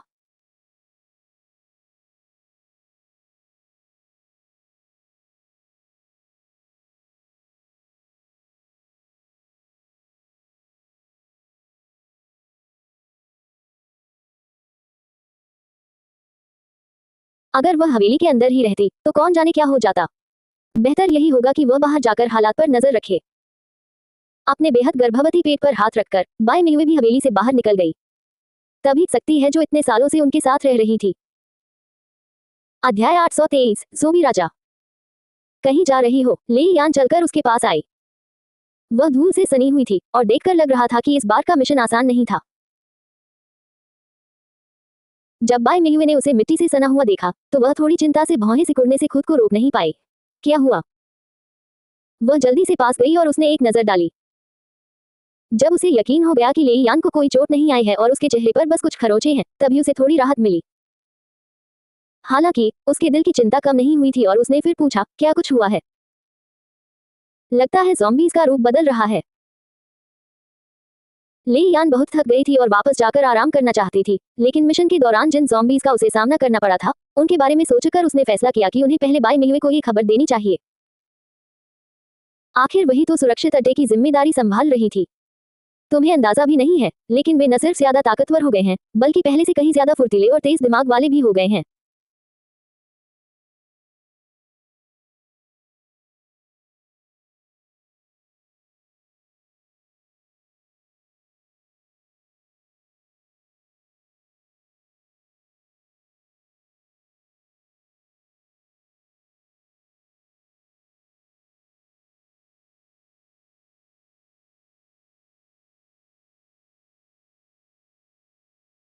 उन्होंने सुबह छिपना और रात में हमला करना सीख लिया है। जब हम सिटी बी में सामान इकट्ठा कर रहे थे, तब कई बार ज़ॉम्बीज़ ने हम पर घात लगाकर हमला किया। ली यान थोड़ी देर रुकी और फिर बोली, और कुछ लापता होने की खबरें भी आई हैं। ऐसा लगता है कि जागने के बाद अनगिनत बच्चे लापता हो गए हैं। मैंने कुछ टीमों से सुना है कि कई बच्चों को जागते ही उनके माता पिता से अलग कर दिया गया। किसी को नहीं पता कि उन्हें कहां ले जाया गया है। ली यान की रिपोर्ट सुनकर बाय मियुए को कोई हैरानी नहीं हुई। दुनिया के अंत को आए काफी महीने बीत चुके थे। ज़ॉम्बीज़ का विकास होना कोई आश्चर्य की बात नहीं थी। लेकिन जिस बात ने उसकी आंखें चौंधिया दी, वो थी बच्चों के लापता होने की खबरें। ऐसा लग रहा था कि उस आदमी ने जागृति की गोलियां बनाना शुरू कर दिया था। भले ही वे अभी बाजार में न आए हों, बाय मियुए जानती थी कि वह आदमी पहले से ही उन पर काम कर रहा है। अगर वह गलत नहीं थी, तो उसे पहली गोली बनाने में 6 महीने से भी कम समय लगेगा। क्या सच में किसी ने उन्हें नहीं रोका? बाय मियुए ने पूछा। टीमों ने सब कुछ अपनी आंखों से देखा था, तो फिर किसी ने उन लोगों को बच्चों का अपहरण करने से क्यों नहीं रोका? अगर बच्चों को ले जाया जाता तो वे क्या सोचते कि उनका क्या होगा? जब ली यान ने उसका सवाल सुना, तो उसकी आंखें गुस्से से लाल हो गईं। वे उन लोगों की मदद क्यों करेंगे? बच्चे उनके नहीं हैं, और बच्चों को अगवा करने वाला राजधानी से है। लगता है कि वे किसी बहुत ही प्रतिष्ठित परिवार से हैं। किसी की हिम्मत नहीं होती कि उनके लिए कुछ मुश्किल खड़ी करे। उसने कुछ सोचते हुए कहा, और ऐसे कई परिवार हैं जिन्होंने खाने पीने के लिए अपने बच्चों को बेच दिया। जब वे बेचने को तैयार थे, तो उन्हें रोकने के लिए कोई कुछ कर ही नहीं सकता था। वे बेचने को तैयार थे, और दूसरा खरीदने को तैयार था। राजधानी। बाय मियुए की आंखें काली पड़ गईं। ऐसा लगा जैसे पिछले जन्म में उसके साथ धोखा हुआ हो। अपने पिछले जीवन में वह राजधानी गई थी, लेकिन उसके निशान उसे राजधानी से बाहर ले गए। ऐसा प्रतीत हुआ कि कोई उसकी गतिविधियों से अवगत था और उसका पीछा कर रहा था, और जानबूझकर उसे राजधानी से बाहर ले जाकर मार डाला। बाय मियुए के हृदय में क्रोध का ज्वार उमड़ आया और जल्द ही उसे ऐंठन हुई, जिससे वह दर्द से कराह उठी। बहन युयुए, क्या बात है? क्या आप ठीक हैं? बच्चों के लिए दुख हो रहा है, फिर भी हिम्मत मत हारिए। ली यान जानती थी कि बाय मियुए को छोटे बच्चों से कितना प्यार था, लेकिन सबसे ज्यादा उसे बाय मियुए की मृत्यु की चिंता थी। वह अपने नाजुक दौर से गुजर रही थी। अगर बाय मियुए ज्यादा भावुक हो गई और समय से पहले प्रसव पीड़ा शुरू हो गई, तो वह अपने लिए परिवार की सबसे बड़ी दोषी बन जाएंगी। और तो और, उसका बड़ा भाई कोमा में था। किसी को नहीं पता था कि वह कब होश में आएगा। भाई की अनुपस्थिति में बाय मियुए की देखभाल की जिम्मेदारी उसी पर थी। भला वह इस स्थिति को कैसे बिगाड़ सकती थी? कुछ नहीं। बाय मियुए को शांत होने में कुछ गहरी सांसें लेनी पड़ी, लेकिन साथ ही वह ये सोचने से खुद को रोक नहीं पाई कि आखिर चल क्या रहा है। उसने अपने बेटे को ढूंढने के अपने इरादे को बड़ी चतुराई से छिपा रखा था। फिर भी किसी को कैसे शक हुआ और उसने राजधानी से उसका पीछा किया। ऐसा लग रहा था जैसे उसकी टीम में कोई गद्दार है। हालांकि बाय मियुए ने यह बात ली यान को नहीं बताई। पहली बात तो ये कि ऐसा कुछ हुआ ही नहीं था, और अगर वह सच भी बता देती, तो ली यान शायद इसे उसका सपना समझ लेती। उसने सिर हिलाकर समझाया, कुछ नहीं, मुझे बस ऐसा लग रहा है कि दुनिया इतनी बुरी तरह बिगड़ गई है कि अब सुधरना नामुमकिन है। लोग अब छोटे बच्चों पर भी हमला कर रहे हैं। मुझे हैरानी हो रही है कि वे बच्चों के साथ क्या करेंगे। शायद कुछ अच्छा नहीं होगा, ली यान ने निराशा भरे लहजे में जवाब दिया। कोई भी छोटे बच्चों की देखभाल नहीं करना चाहता था, और अगर वे जाग भी जाते, तो भी किसी काम के नहीं होते। बाय मियुए के 2 भतीजे इसका जीता जागता उदाहरण थे। हालांकि वे अक्सर अपने पिता के साथ मिशन पर जाते थे, लेकिन उन्होंने कुछ ही ज़ॉम्बी मारे थे। दरअसल इसी वजह से उनकी कड़ी सुरक्षा करनी पड़ती थी। उन्हें अक्सर मिशन पर नहीं ले जाया जाता था और उन्हें प्रशिक्षण केंद्र में ट्रेनिंग के लिए भेजा जाता था। अगर ऐसा था, तो भला कोई बच्चों की देखभाल क्यों करेगा और बदले में सामान क्यों देगा? उनके इन कामों के पीछे जरूर कोई बुरी नीयत छिपी होगी। हालांकि ली यान कभी उन लोगों से नहीं मिली थी, इसलिए उसे पता नहीं था कि वे क्या कर रहे थे। बाय मियुए ने अपने होंठ खोले। वह ली यान से बच्चों के अपहरण के बारे में और अधिक पूछने वाली थी, लेकिन इससे पहले कि वह कुछ शुरू कर पाती, सुरक्षित अड्डे के अलार्म पूरी ताकत से बजने लगे। अध्याय 824, ज़ोंबी राज अक 2। बाय मियुए ने सिर उठाकर लाल बत्तियों से जगमगाते टावरों को देखा और समझ गई कि ज़ॉम्बी किंग उनके सुरक्षित ठिकाने के करीब आ चुका है। उसने मुट्ठी भींच ली और दूसरे हाथ से अपना गर्भवती पेट पकड़ लिया। उसने ले यान से कहा, तुम अपने महल में वापस जाओ और नजर रखो। ध्यान रखना कि कोई भी तुम्हारी नजर से न गुजरे, मैं जाकर देखती हूँ कि क्या हो रहा है। बहन युयुए, क्या तुम्हें सच में जाना ही है? हालात देखकर ऐसा लग रहा था मानो कोई खतरा उनके सुरक्षित ठिकाने की ओर बढ़ रहा हो। वह बाई मियुए को इस मुसीबत से कैसे निपटने दे सकती थी? जब ली यान ने देखा कि केवल ए और एस रैंक के क्षमताधारी ही टावरों की ओर दौड़ रहे हैं, तो वह सचमुच चिंतित हो गई। ऐसा लग रहा था मानो कोई खतरनाक चीज सुरक्षित ठिकाने की ओर बढ़ रही हो, और वह बाई मियुए को अकेला नहीं छोड़ सकती थी। मेरी बात सुनो। बाई मियुए जानती थी कि ले यान चिंतित है, लेकिन वह ये भी जानती थी कि वह इस मामले को यूं ही नहीं छोड़ सकती। उसने ले यान की कलाई पकड़ी और फुसफुसाते हुए उसे कहा, मेरी बात ध्यान से सुनो। मुझे पता है कि तुम चिंतित हो, लेकिन मैं उन्हें इस खतरे से अकेले निपटने के लिए नहीं छोड़ सकती, ठीक है? मैं सुरक्षा अड्डे की प्रमुख हूँ। इस सुरक्षा अड्डे की स्थापना करने वाली होने के नाते मेरी कुछ जिम्मेदारियां हैं जिन्हें मुझे निभाना ही होगा, भले ही मैं ऐसा न चाहूं। बाई मियुए नेता थी, और अगर नेता होते हुए भी वह पुरुषों के समूह के पीछे छिपती, तो कौन उसका सम्मान करता? इससे भी बड़ी बात यह थी कि वह जानती थी कि ये लोग ज़ॉम्बी राजा का सामना नहीं कर सकते। अगर वे मिलकर काम नहीं करते, तो इस बात की पूरी संभावना थी कि वे अपनी सेना और देश दोनों खो देंगे। इतना कहकर वह झटपट बाहर निकली और टावर पर पहुंच गई। बाई मियुए ने अपनी सीने की जलन के बावजूद जितनी तेजी से हो सकता था, सीढ़ियां चढ़ी और शिखर पर पहुंच गई। शिखर पर पहुंचते ही उसने देखा कि ज़ॉम्बी राजा उनके सुरक्षित ठिकाने की ओर तेजी से बढ़ रहा है। उसके पीछे ज़ॉम्बी का एक झुंड था जो सीधे सुरक्षित ठिकाने की ओर मार्च कर रहा था। वे एक पंक्ति में खड़े थे और अच्छी तरह से संगठित थे, ठीक मरे हुओं की सेना की तरह। आग की शक्ति का इस्तेमाल करने वाले, आगे की पंक्ति में मौजूद ज़ॉम्बियों को निशाना बनाओ। बाई मियुए ने अपने पीछे मौजूद शक्ति का इस्तेमाल करने वालों को आदेश देते हुए चिल्लाकर कहा। पानी और लंबी दूरी की शक्ति का इस्तेमाल करने वाले पीछे वालों पर हमला करो। ज़ॉम्बी किंग को अकेला छोड़ दो। कई शक्ति संपन्न लोग ज़ॉम्बी राजा पर हमला करते और उसके आसपास के ज़ॉम्बी को वहीं छोड़ देते। लेकिन उन्हें यह नहीं पता था कि ज़ॉम्बी राजा अपने पीछे चल रहे अनगिनत ज़ॉम्बी के क्रिस्टल नाविकों पर निर्भर था। इसलिए जब तक उसके आसपास के ज़ॉम्बी ठीक थे, वह उनके क्रिस्टल नाविकों का उपयोग करके खुद को पुनर्जीवित कर सकता था। ये ज़ॉम्बी उसके सैनिक नहीं बल्कि जीवन रक्षा के लिए आवश्यक राशन थे। हालांकि बाई मियुए का आदेश सुनकर शक्ति संपन्न लोग आश्चर्यचकित रह गए, फिर भी उन्होंने उसकी बात मानी।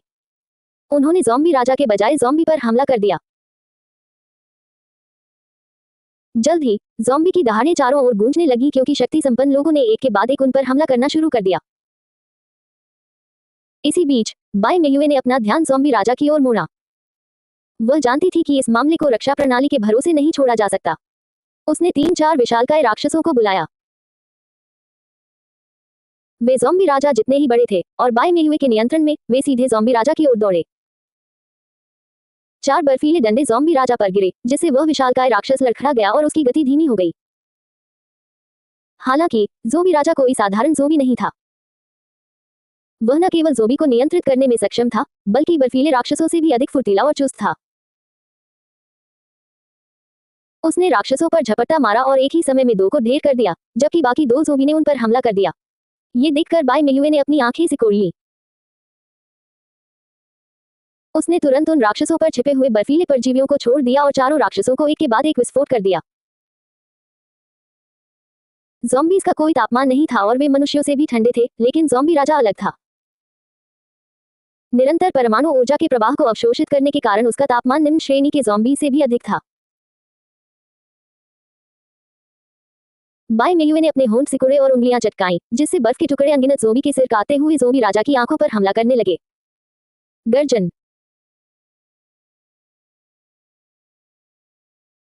आंखों में धन से कांच के टुकड़ों के कारण अंधापन छा जाने पर ज़ॉम्बी राजा ने एक और दहाड़ मारी। उसने अपने हाथों को पटका और उसे चुभ रहे टुकड़ों पर हमला करने की कोशिश की, लेकिन दृष्टि खो जाने के कारण ज़ॉम्बी राजा हिल भी नहीं सका।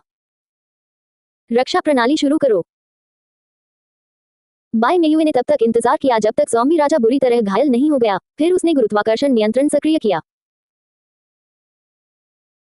रक्षा प्रणाली शुरू होते ही ज़ॉम्बी राजा जमीन पर गिर पड़ा और ये देखकर बाई मियुए ने राहत की सांस ली। अगर ज़ॉम्बी राजा को इतनी चोटें न लगी होती, तो ये राक्षस कभी घुटनों के बल नहीं गिरता। उसने गहरी सांस ली और आदेश दिया, हमला करो। इससे पहले कि वह अपनी शक्ति वापस पा ले, उसे मार गिराओ। ज़ॉम्बी राजा को फिलहाल दिखाई नहीं दे रहा था और वह कुछ पल के लिए भ्रमित हो गया था। अगर उन्होंने जल्द ही उसे नष्ट नहीं किया तो बाई मियुए को चिंता थी कि वह अपनी अन्य इंद्रियों की मदद से क्रिस्टल नाभिक इकट्ठा करना शुरू कर देगा। उनके पास 5 से 10 मिनट से भी कम समय था और समय समाप्त होने से पहले उन्हें उस जीव को मारना ही था। जैसे ही उसका आदेश विफल हुआ, क्षमता का उपयोग करने वाले लोगों ने तुरंत ज़ॉम्बी राजा पर हमला करना शुरू कर दिया। बाई वेनिक्सुआ ने बाहर हो रहे विस्फोट को देखा और वह सोचने लगी, आखिर हो क्या रहा है। ऐसा लगता है कि क्षमता का इस्तेमाल करने वाले लोग ज़ॉम्बी राजा से निपट रहे हैं। सुरक्षित ठिकाने पर हमला हुआ था और वे राक्षस को खत्म करने के लिए दौड़ पड़े। ज़ॉम्बी राजा। अध्याय 825, लियूचे का नया कौशल। बाई वेनिक्सुआ ने अपना सिर उठाया और सुरक्षित ठिकाने की दीवारों की ओर देखा। उसने पहली बार इस तरह का समन्वित हमला देखा था। राजधानी में चल रहे युद्ध के बारे में सोचते ही उसका माथा सिकुड़ गया। इस जगह का इतना शांत होना कोई आश्चर्य की बात नहीं थी। हर कोई अपनी भूमिका निभाने और सुरक्षित ठिकाने की रक्षा करने के लिए तत्पर था। लेकिन राजधानी में हर कोई सिर्फ अपना वर्चस्व स्थापित करना चाहता था। वे इस बुनियादी बात को भी नहीं समझते थे कि सुरक्षित ठिकाने की सुरक्षा के बिना उनके लिए कुछ भी नहीं बचेगा। ऐसा लगता है कि बाई मियुए अपने घोंसले की सुरक्षा के सिद्धांत को समझती है, वरना अंडे जमीन पर बिखर जाते। उसे शक्ति संपन्न लोगों की परवाह नहीं थी, बल्कि सुरक्षित ठिकाने की चिंता थी। उसके लिए सबसे बड़ी संपत्ति यह सुरक्षित ठिकाना था, न कि शक्ति संपन्न लोग। वे हमेशा नए शक्ति संपन्न लोगों को खोज सकते थे, लेकिन एक और सुरक्षित स्थान बनाने की संभावना न के बराबर थी। बेशक वो करती है, फॉक्स ने अपने पीठ पर लदे बैग को जमीन पर पटकते हुए आगे बढ़कर कहा। अपने दस्तानों पर लगी धूल झाड़ते हुए उसने सुरक्षा में रखी दीवारों के ऊपर से झांका। वो उन मूर्खों जैसी नहीं है जो इतनी सरल बात भी नहीं समझते कि अगर देश हाथ से निकल जाए तो गद्दी के लिए लड़ने का कोई मतलब नहीं। जब तक सुरक्षित ठिकाना कायम है, हम सबके पास रहने की जगह होगी। तो इस बात से क्या फर्क पड़ता है कि सुरक्षित ठिकाने पर किसका अधिकार है? वैसे भी किसी की सत्ता स्थापित करने की संभावना बहुत कम है। आखिर हर परिवार या टीम में अनगिनत क्षमताधारी लोग होते हैं। कोई भी निश्चित रूप से नहीं कह सकता कि अंत में कौन विजयी होगा, और नहीं ऐसा करना आसान होगा। फॉक्स भले ही राजधानी नहीं गया था, लेकिन उसे राजधानी में चल रही घटनाओं की पूरी जानकारी थी। हालात देखकर लग रहा था कि सब कुछ अस्त व्यस्त था। चारों प्रमुख परिवार अपनी शक्ति का प्रदर्शन करने और सुरक्षित ठिकाने पर राज करने का अधिकार स्थापित करने की कोशिश कर रहे थे।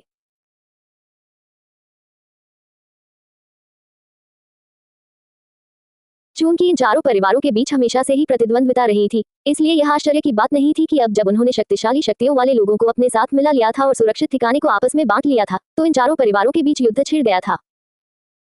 लेकिन क्या यह वाकई जरूरी था? राजधानी की तुलना में फॉक्स को इस सुरक्षित ठिकाने पर रहना कहीं अधिक शांतिपूर्ण लगा। फॉक्स का जवाब सुनकर बाई वेनिक्सुआन को समझ नहीं आया कि क्या कहें। वाकई उसने जो कहा वो सही था। अगर देश चल रहा है तो सिंहासन जीत भी ले तो क्या उसका कोई मतलब होगा? उसने होंठ सिकोड़कर काफी देर बाद जवाब दिया, मैं बस यही उम्मीद कर सकता हूं कि हालात सुधरेंगे। तब तक मुझे लगता है कि बेहतर होगा कि आप मेरे साथ रहें। फॉक्स ने उस आदमी की ओर देखा और लापरवाही से कहा। बाई वेनिक्सुआन को इस पर कोई आपत्ति नहीं थी। आखिरकार राजधानी की तुलना में ये सुरक्षित ठिकाना वाकई काफी आरामदायक था। यहाँ न केवल बाघ और ड्रैगन घात लगाए बैठे थे, बल्कि यह वो जगह भी थी जहां वह दुनिया के अंत में अपना समय बिताना पसंद करता। ठीक है, मैं अपने रहने की व्यवस्था करने का काम आप पर छोड़ता हूँ। मेरा मतलब क्या है, इसे मुझ पर छोड़ दो।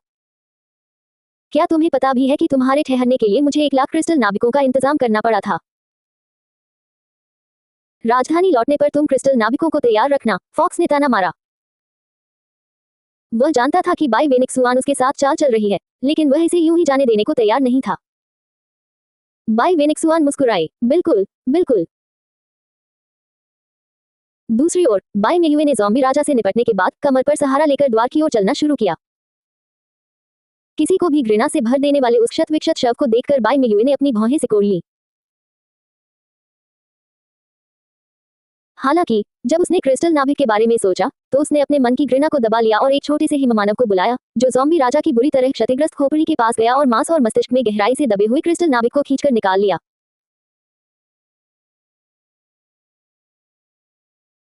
बाई मियुए ने अंगूठे के आकार के क्रिस्टल नाभिकों को देखा और फिर मुड़कर सुरक्षित ठिकाने की ओर चल पड़ी। ज़ोंबी राजा के मारे जाने के बाद उत्परिवर्तित कीड़ों को आने और उसके शव को खाने में ज्यादा समय नहीं लगेगा। इससे पहले कि ऐसा हो, उसे भाग जाना ही बेहतर होगा। बाई छान स्थिति पर नजर रख रहा था जब उसने सुरक्षित ठिकाने की लोहे की दीवारों पर हुए नुकसान को देखा। वह थोड़ा परेशान हुए बिना नहीं रह सका। ऐसा लग रहा था कि उसने इन राक्षसों को कम आंका था। भले ही ज़ोंबी राजा सुरक्षित ठिकाने की दीवारों तक नहीं पहुंचा, फिर भी उसने काफी नुकसान पहुंचाया था। दीवार पर बने गड्ढों और दरारों को देखो, अगर उनकी किस्मत और खराब होती तो शायद वे अपना सुरक्षित स्थान खो देते। जब बाई वेनिक्सुआ ने उन पर आने वाले संभावित खतरों के बारे में सोचा तो वह सचमुच परेशान हो गया। उसने अपने होंठ सिकुड़े और स्थिति को संभालने के लिए एक योजना बनाने लगा। लेकिन अब सुरक्षित ठिकाने पर पहले जितने मजदूर नहीं थे। अधिकांश लोग यांग वेई के साथ सुरक्षित ठिकाने से चले गए थे। बाई वेनिक्सुआन जानता था कि अगर उसे इतने बड़े गड्ढों से निपटना है तो उसे पहले से कहीं ज्यादा मेहनत करनी होगी। इसके बारे में सोचते ही उसका सिर दर्द करने लगा। भाई, तुम इस तरह क्यों मुंह बना रहे हो? बाई मियुए ने सुरक्षित अड्डे को हुए नुकसान को देखते हुए बाई वेनिक्सुआन को मुंह बनाए हुए देखकर यह सवाल पूछा।